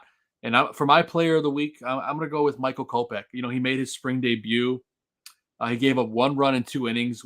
One of them was a home run in his first at bat, but he settled down, and he looked really good after that. And it's his first time throwing stuff around. He's finding his pitches. Vinny's shaking his head. He's so nasty. He's nasty, and he looked nasty once he settled down. So it's encouraging for me knowing that he's going to be a starter now. And then he had a limited spring, but I'm okay with that. But I'm just excited to see, Michael Kopech doing Michael Kopech things. And that really, really excites me. So he's my put it on the board player of the week, gentlemen. Great choices across the board. So yeah, I love it. Let's keep moving. Let's keep this train moving for the show. And we're going to go into our segment, which is, of course, our buddy Chris Gonzalez was unable to join us this week. He's got, the next 4 weeks, he's got some stuff to do for his career, and we totally support him in that. But he was kind enough to send us a little bit of a White Sox weekly news package, if you will. So without further ado, let's dive into the White Sox weekly segment. We'll do our picks to click afterwards. But here's a little word from our buddy Gonzo. It would help if I played the video. So here, where'd it go? I can't find it. Here it is. Here it is for real. The White Sox Weekly from Chris Gonzalez.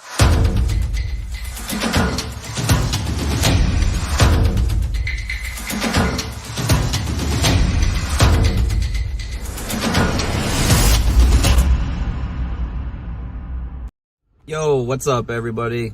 This is White Sox Weekly, and this is your man Gonzo here. And now to begin the opening season for the White Sox, it's going to be a 3-game series starting Friday through Sunday. And for the White Sox, Tony just announced that the starters are going to be Lucas Giolito on Friday, Dylan Cease on Saturday, and Michael Kopech on Sunday. 3 prominent righties from the top of our rotation right now are going to be squaring off against the Tigers. Detroit has only announced that Eduardo Rodriguez, who is their top free agent signing from Boston this offseason, is going to be starting Friday. And he's a southpaw, and I would absolutely foresee the Sox lineup absolutely having batting practice off of him. I'm going to take a guess that Casey Maíz and Skubal are probably going to be following him Saturday, Sunday would be my guess. For the matchup, I would definitely be really... If Maíz goes on Saturday, it would be a really interesting matchup with Dylan Cease versus him. Out of our 3 Sox pitchers, though, I think all 3 of them have really great performances. Giolito and Cease have also had really great careers versus Detroit, and I would definitely see them begin this season with great performances. As far as Detroit goes with their lineup, you have Miguel Cabrera still as a veteran in their lineup. Really great bat.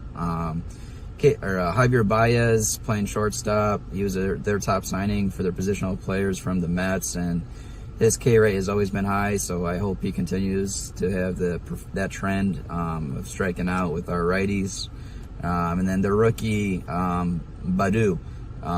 He's a right-handed outfielder, and he had a really great rookie season.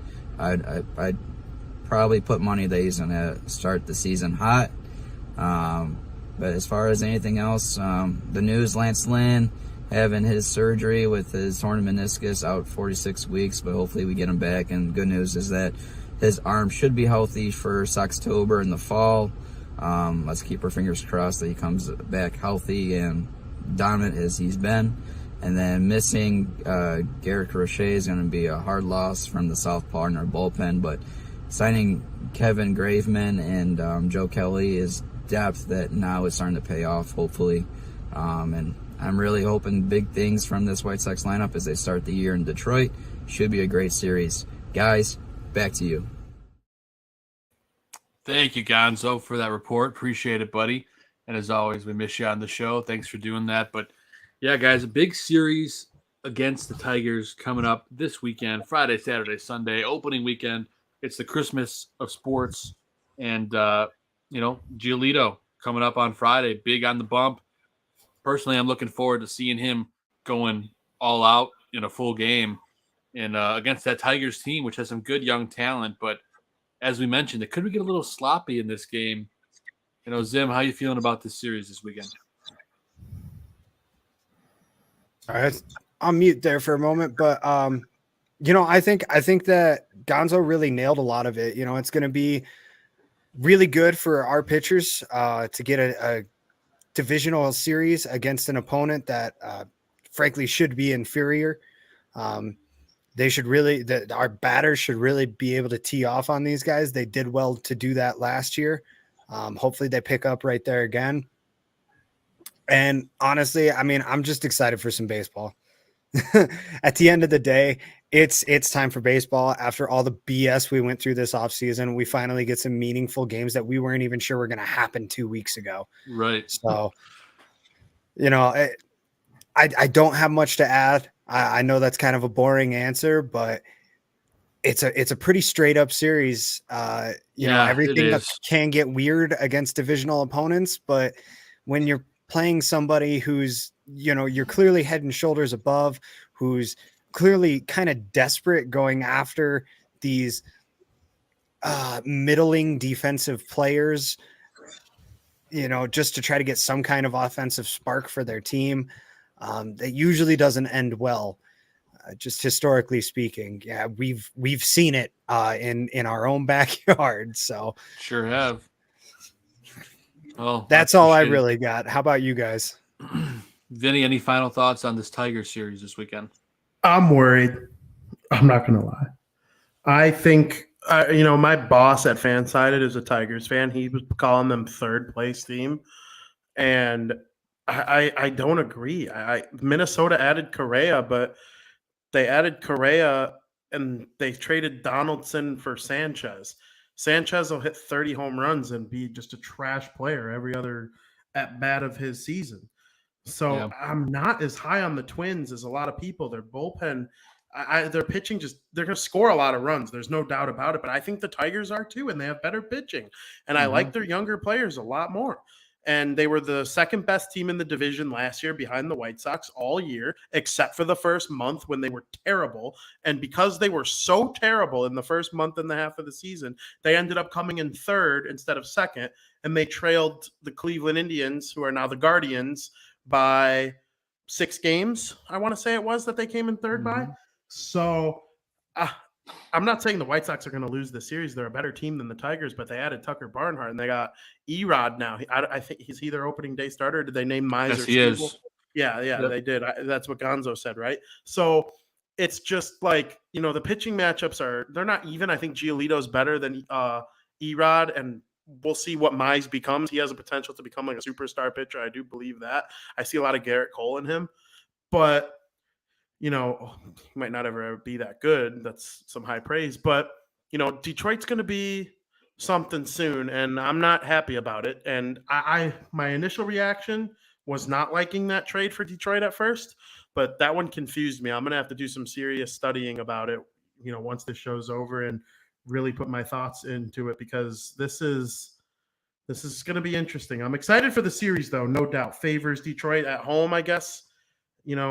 You never want to be on the road if you can choose, but the White Sox played okay on the road last year. I think playing on the road this year there's going to be an emphasis on it. So I'm hoping they get off to a good start. It sucks they're going to miss Anderson for 2 out of the 3 games. Yeah, but he'll be back for the home opener, and that's what they want. So we'll see what happens. But I like their chances this weekend. I'm looking forward to seeing some real ball, and I think that's what we get all giddy about. But, gents, let's move to our Pick to Click segment of the show. We have a fresh slate, gents. We are back to 0. There's nobody in the lead. No horse has won at this point just yet. But last year's winner was, of course, our very own Gonzo, Chris Gonzalez. He murdered us all by a mile with his I pick tried. victories last There was year. an We all asterisk. I tried. was only for half of it. That's right. That's right. Vinny was only here for half of it, but he's It's still true. lost. But, Gonzo is the winner, of course, gets first dibs at his pick for the pick to click for the first week of the season. And you could probably guess who he chose. Excuse me. Terrible time to get a belch. But my buddy Chris Gonzalez went with Luis Robert for his pick to click heading into this weekend series against the Tigers. So I can't say I fault him with that. We'll go in the order of the standings from last year for our picks this week. So I believe I came in second. No, I came in third. Zim surprise. No.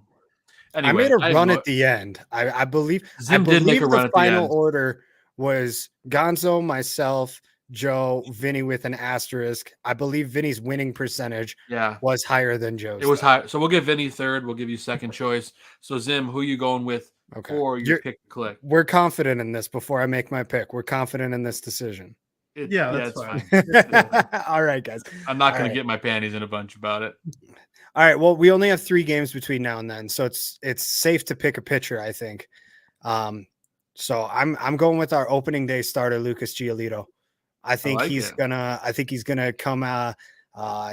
What's the way to put it? That's a little more PG. Guns a blazing would be good. He's gonna put the things on the table and just let the other guys know they're there, and he's gonna do it, and he's gonna do it with confidence, and it's gonna work. I'm not saying we're gonna have our first ever opening day no hitter. But I am saying that Lucas Giolito is going to have a heck of a first game of the season. I think he's done nothing but improve in, from 2020 opening day to 2021 opening day. He reduced the number of runs that he gave up by 5 from year 1 to year 2. So if the trend continues, he will pitch so well that he will actually put 3 runs on the board for us. So there you have it. My pick is Lucas Giolito. Good stuff right there, man.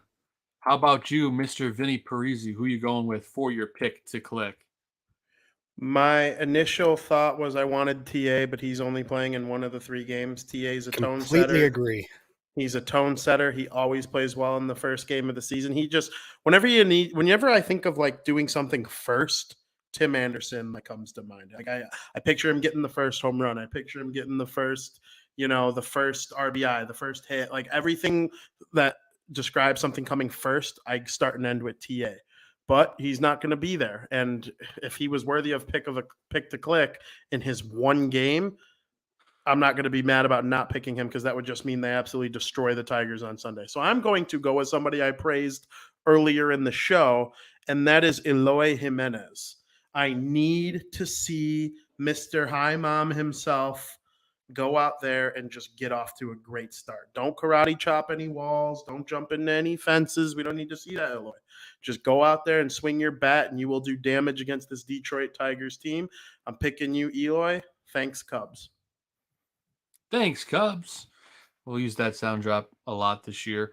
I love it. And you would think, there's one big name left. He's the MVP toe of the team, and I'm not going to choose him for my pick to click.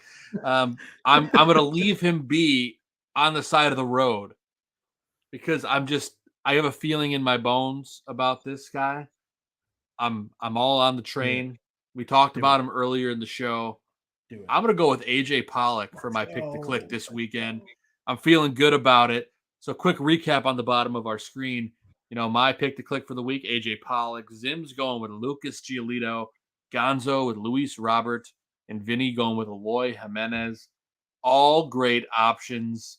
We'll see what happens. I'm most excited about this because I haven't been this excited to make a pick to click and not pick Jose Abreu in the longest time. And I'm not to say that I think Jose is going to do bad this weekend. I don't know. I feel good about AJ Pollock, so I'm going to go ahead and do that. And Gonzo picking Jose Abreu for like 7 straight weeks last year is the reason he pulled so far ahead. I kind of like having nobody with Jose Abreu to start the year. A little more fair. I agree, man. Very I true. think it Very kind of true. said the tables are very evenly stacked right now. So we'll keep it up with that. It's some fun stuff, man. So that's our pick to click segment. And we are starting to approach the tail end of our show, but we get to our fun segment, the hot take. And of course, it's a segment we like to call the guaranteed take.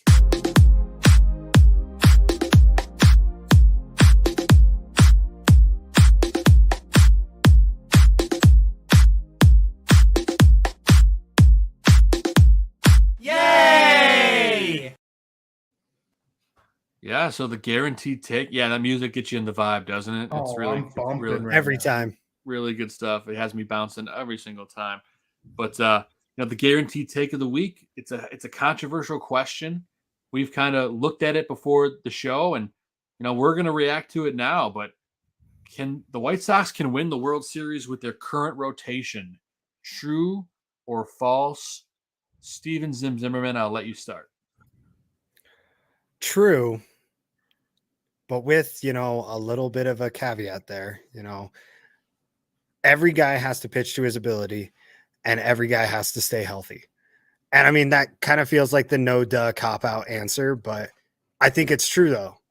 Lucas Giolito was a Cy Young candidate at times last year. Unfortunately, he fell apart. Excuse me, a little bit. Starts.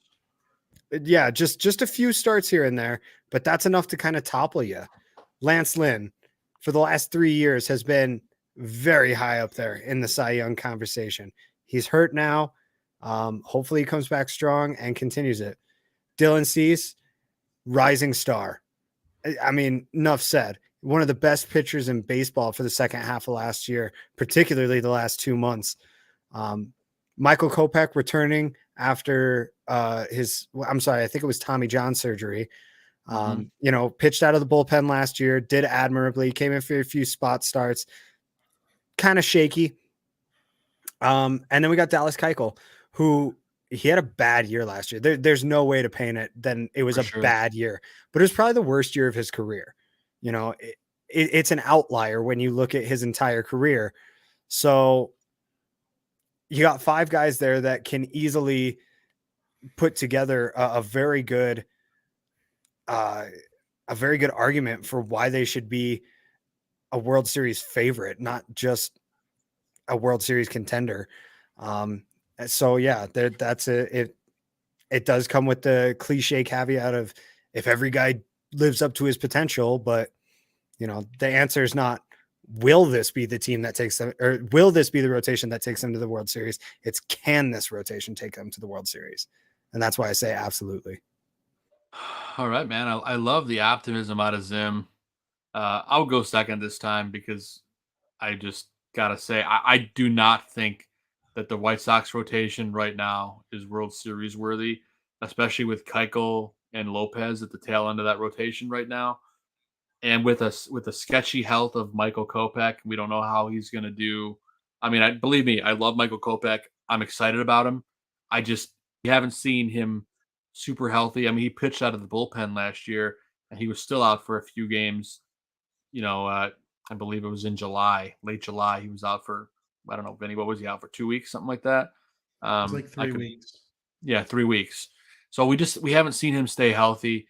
It scares me because he's a violent thrower. I talked about it in our show last week. He can't throw 104 every time he throws a fastball.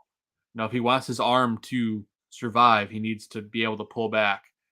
So I don't think with the current rotation that we can win the World Series. Rick Hahn alluded to it today to the press that they're going to be making moves in the summer. And I think in July, you have to make a move unless they make a move, in the next 3 days, which is very possible at this point. But I think you need another quality starter, a Montas, or if it gets close to the trade deadline, someone that's available. I don't know right now. I guess it depends on how teams are doing, right? But long story short, this team for me is not a World Series caliber team with the rotation the way it is right now, especially with Lance Lynn hurt. when he comes back, obviously that's a shot in the arm. But I definitely think some moves need to be made. So that's my take on it. Vinnie Parise, your thoughts on this question? My answer to the question is false. I do not believe that the White Sox can win the World Series with their rotation currently constructed as is, but I do believe they can win the American League. And the reason I think that is because there's not a team in the American League that is just worlds better than the White Sox going into the season. I think last year the Rays and the Astros were better, but the Rays just subtracted 100 RBI man from their team during this show. And the Astros lost Carlos Correa, and their entire core is another year. They've lost a big piece of their World Series winning core every offseason in the last 3 years. First, it was Garrett Cole. Then it was George Springer. And now it's Carlos Correa. So they just keep getting worse and worse as the years go on. They're adding Verlander back. And if Verlander is this year's Dallas Keuchel, I wouldn't be too shocked. Just because, like, how long is Verlander going to be able to be missing at an extended age and come back? And, it's not like he's 25. It's not like when Glasnow comes back from injury, we're all going to think he's going to be sick again. Like, Glasnow's in his mid-20s, Verlander's in his late 30s. So, there's not a team in the American League far and away better. If they got to the World Series and faced the Los Angeles Dodgers or the New York Mets, and you're starting a series with the Arias, Walker Buehler, Kershaw 1-2-3 punch, or a Max Scherzer, Jacob deGrom, Chris Bassett 1-2-3 punch, then I think if you go 1-2 or 2-1 to start that series with Giolito, Lynn, and Cease, which is possible. Those guys are great. I think the world of those three pitchers. They can compete with the Scherzers and the Bassetts, and maybe DeGrom's the best pitcher I've ever seen based on talent. But I know some of the older folks are probably mad at me for saying that, but what I've seen is what I've seen.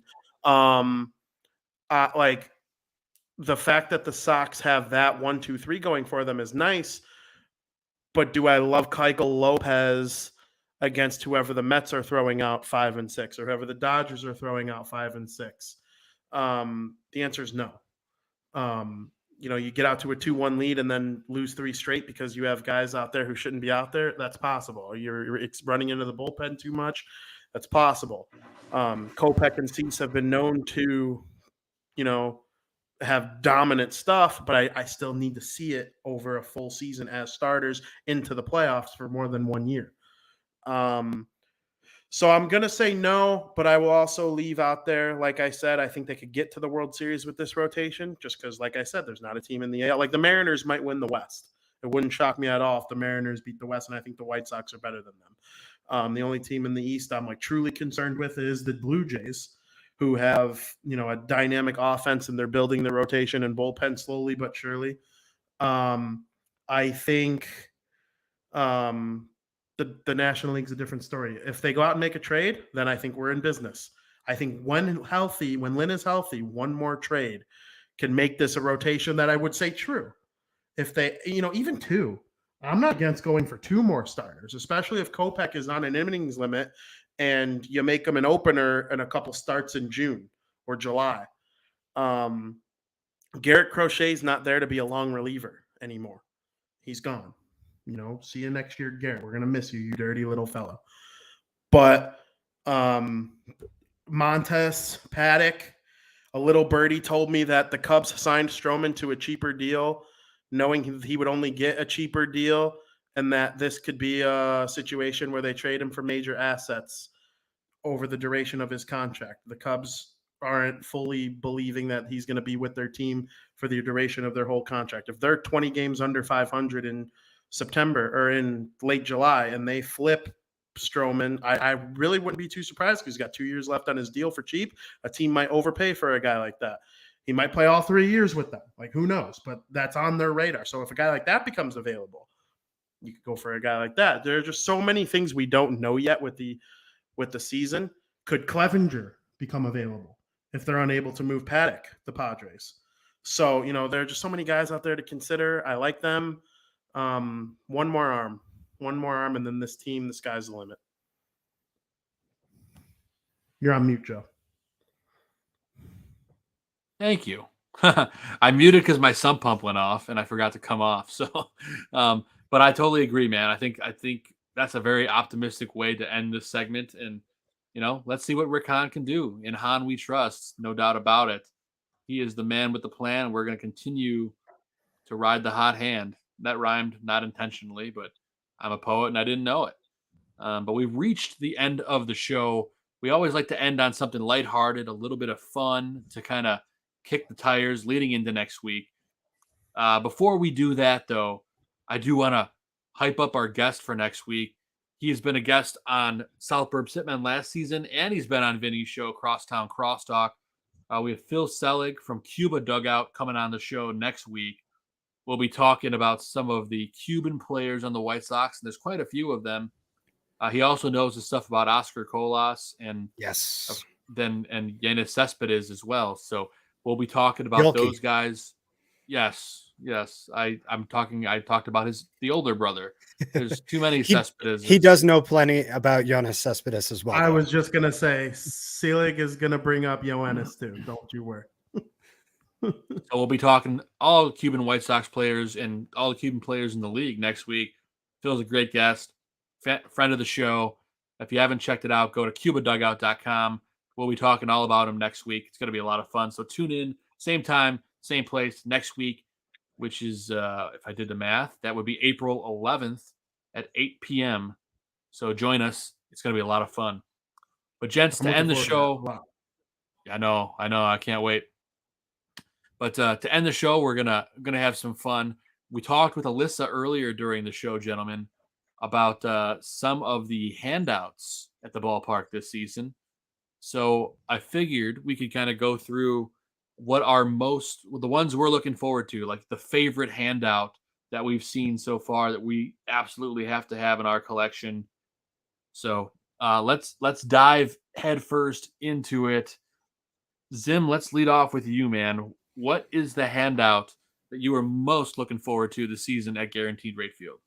I'm wearing it, man. The Hawaiian shirts. Why don't you show it off to the camera real quick? Well, I gotta here. Let me push the mic out of the way for a moment. You see, it's even got wrong shoulder. It's even got the official Beggar's Pizza logo on there, so you know that it is official White Sox giveaway merchandise. I don't know how well that came through, but it came through just fine. Good. And it's a very good looking shirt. But let's take a look at this year's Hawaiian shirt. And this is a mock-up, of course, but this is what it's going to look like. It's pretty sweet. In recent years, they've been more, the Chicago City flag colors. But my particular enjoyment for this year's is the little slices of pizza on it. They look delicious. It is. They do. I do want to eat it. It is a shirt, beautiful shirt. I'm not sure how you can qualify. Oh, I guess there are flowers on it. Sorry. The amount of flowers has gone down quite a bit over the years, and the amount of stuff has gone up quite a bit. So the shirts get uglier and uglier, and that might actually be my favorite part about it. It's, everybody who's got one of these still has it in their closet, and they've never worn it, but it's hanging in the closet. And they, you look at it and you go, why do I own that? And then you go, well, I'm not going to get rid of it though. It's too cool, man. And it says Beggar's Pizza on the left shoulder. Yeah. And I like how it pays good tribute to White Sox heritage. I mean, you got the 70s logo on the pocket. They wore those jerseys on Sundays in 2012, you might remember.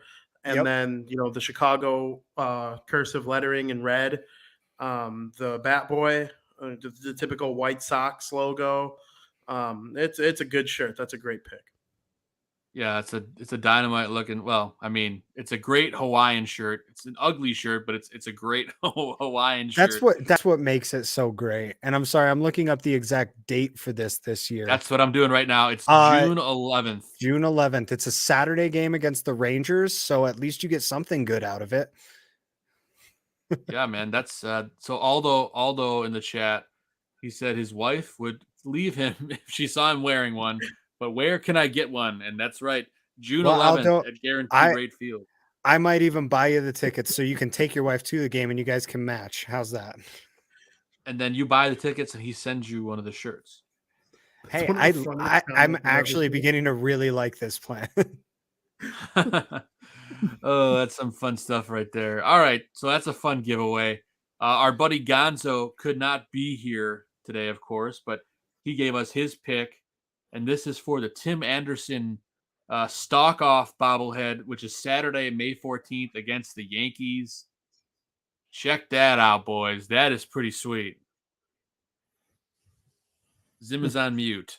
But I'm all about it, dude. I think that's iconic, and it's one of the best moments I can remember in White Sox history, at least in recent memory.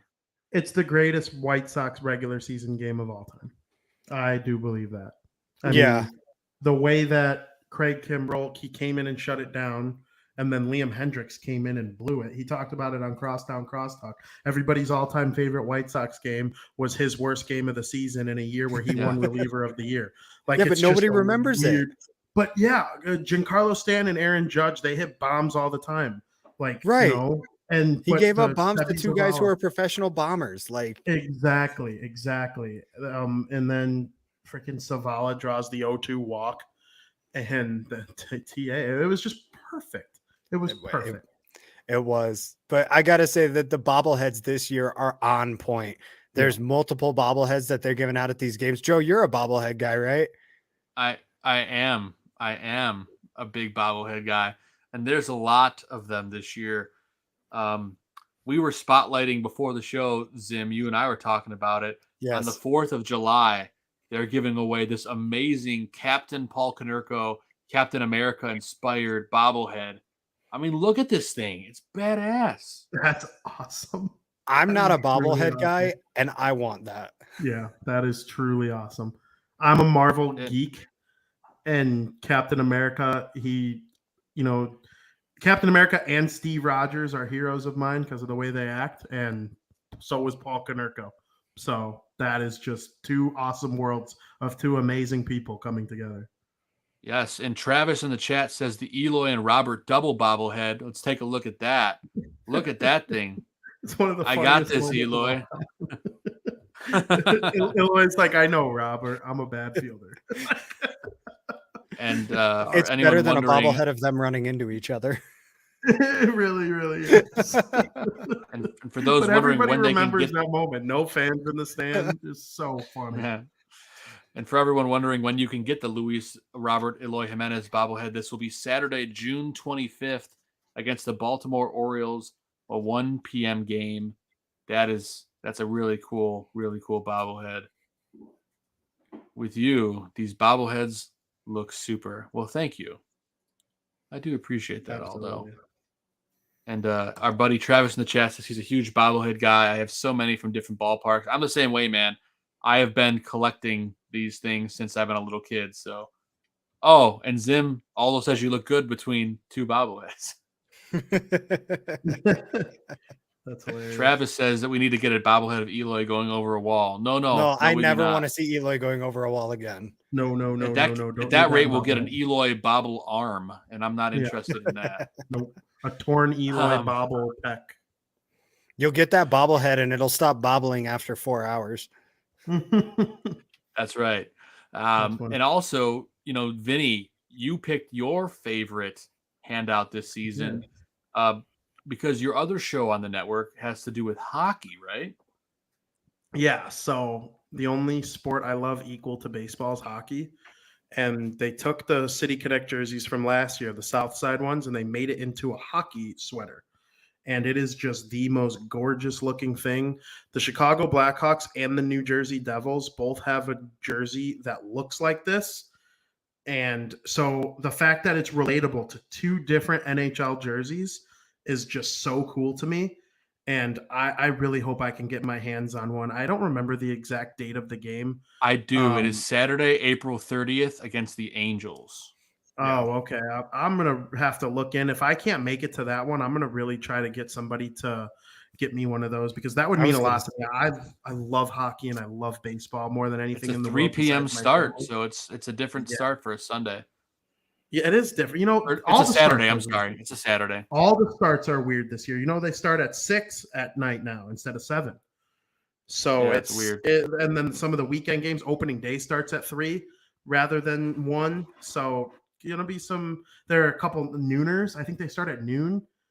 But no, that's against Detroit though, in Detroit. So that's one there. Yeah. Some of the times are weird this year. We'll see how it goes, but I'm excited about that hockey one.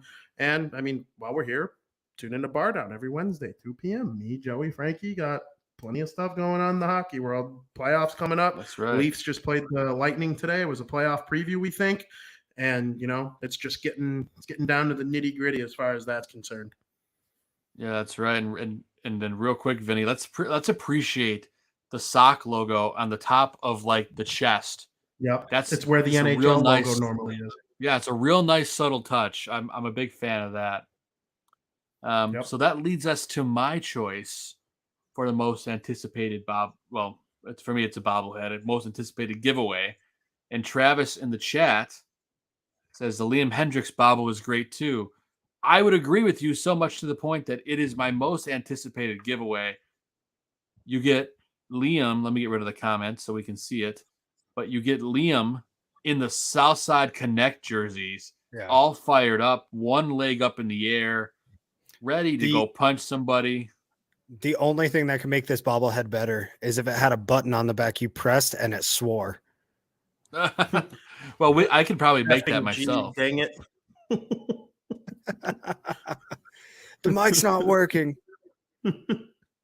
Yeah, I mean, this is just a killer bobblehead. This is going to be an early in the season giveaway. It's Saturday, April 16th against the Rays. That's going to be a 1:00 start on a Saturday. So that's going to be a hot ticket item. All of these are really for this whole season. I mean, there's just so many great handouts. You can't get enough of them here at Guaranteed Rate Field. It's always great stuff. So this is the one I'm looking forward to. A couple other ones to spotlight. Yasmani Grandal gets a bobblehead day this year. Zim's favorite player of all time. There is a soccer jersey, the Los White Sox handout later this summer as well.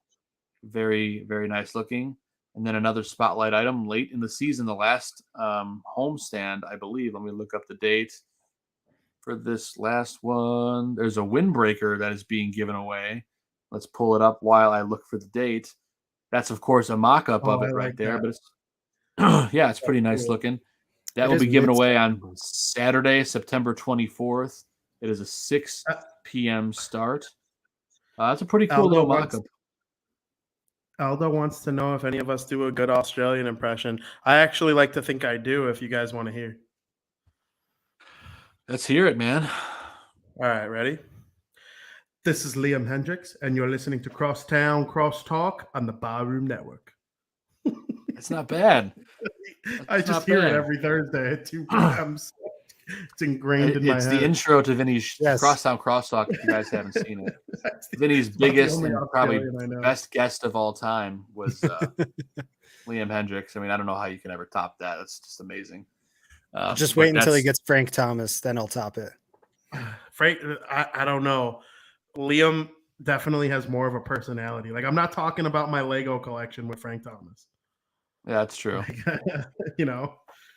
I could do a good Steve Irwin. That's Australian. It's like, oh, crikey, that's a beaut.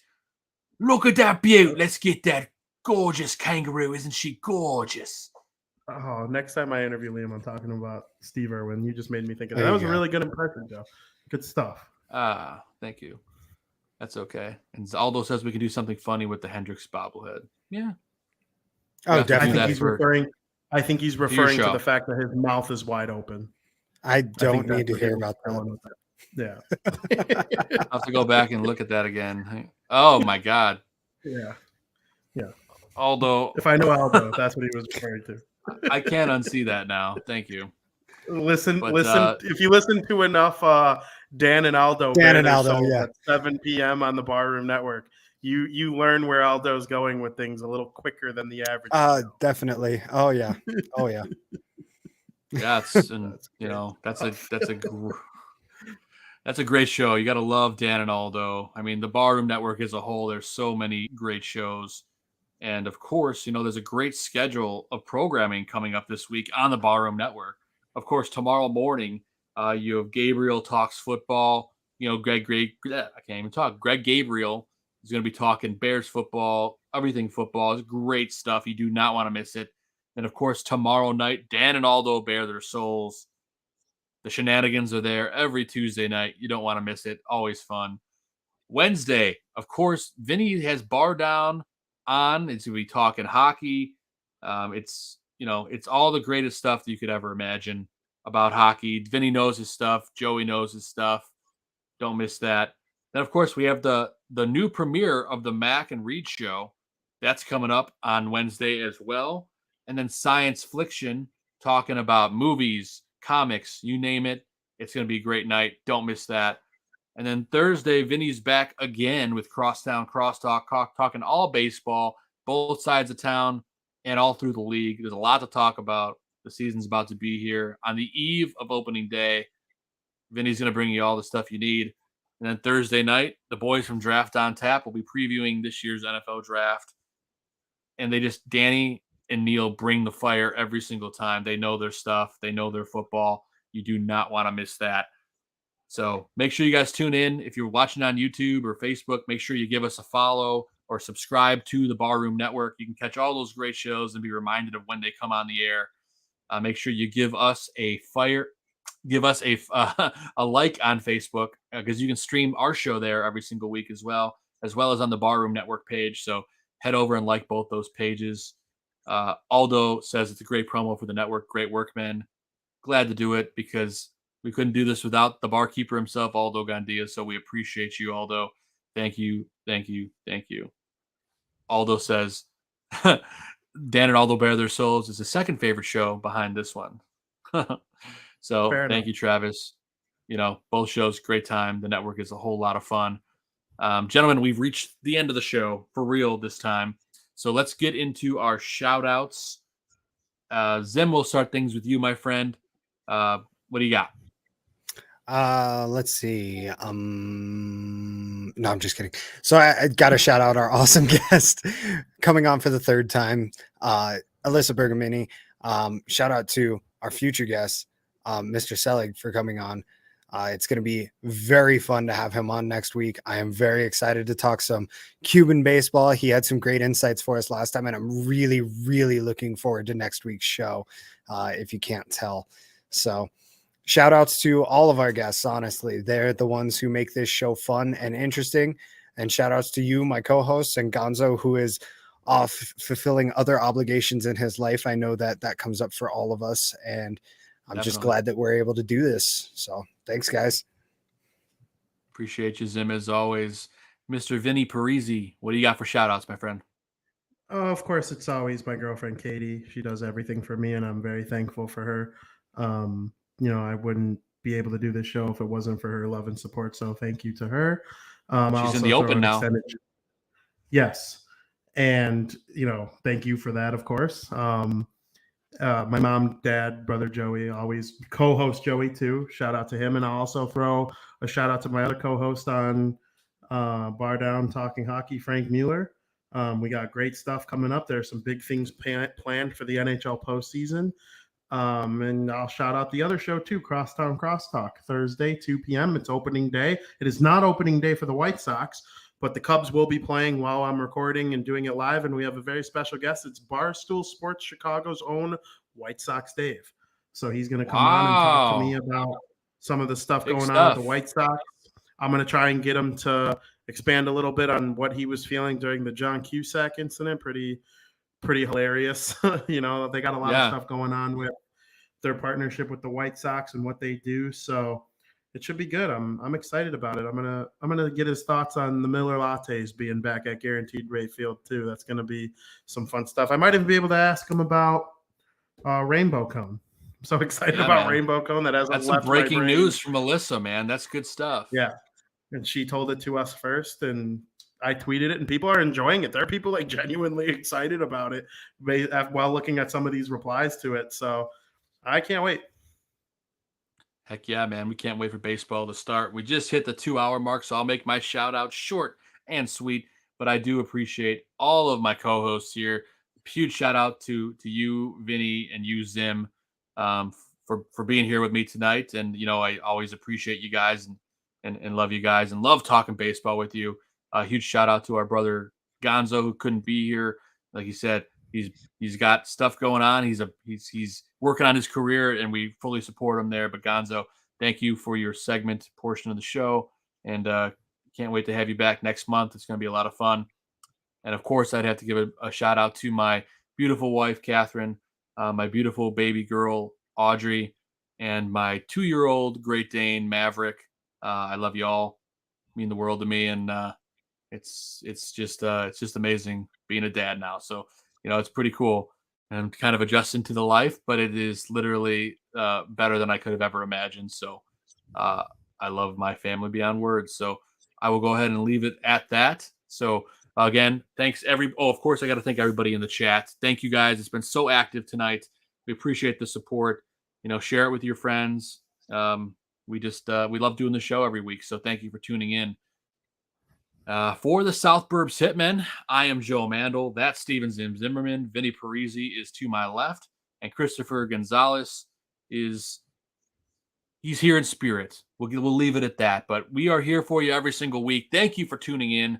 Have a great night. Go White Sox. And we'll see you next week with our guest, Phil Seelig from Cuba Dugout. You do not want to miss it. We will see you guys then. Have a good night.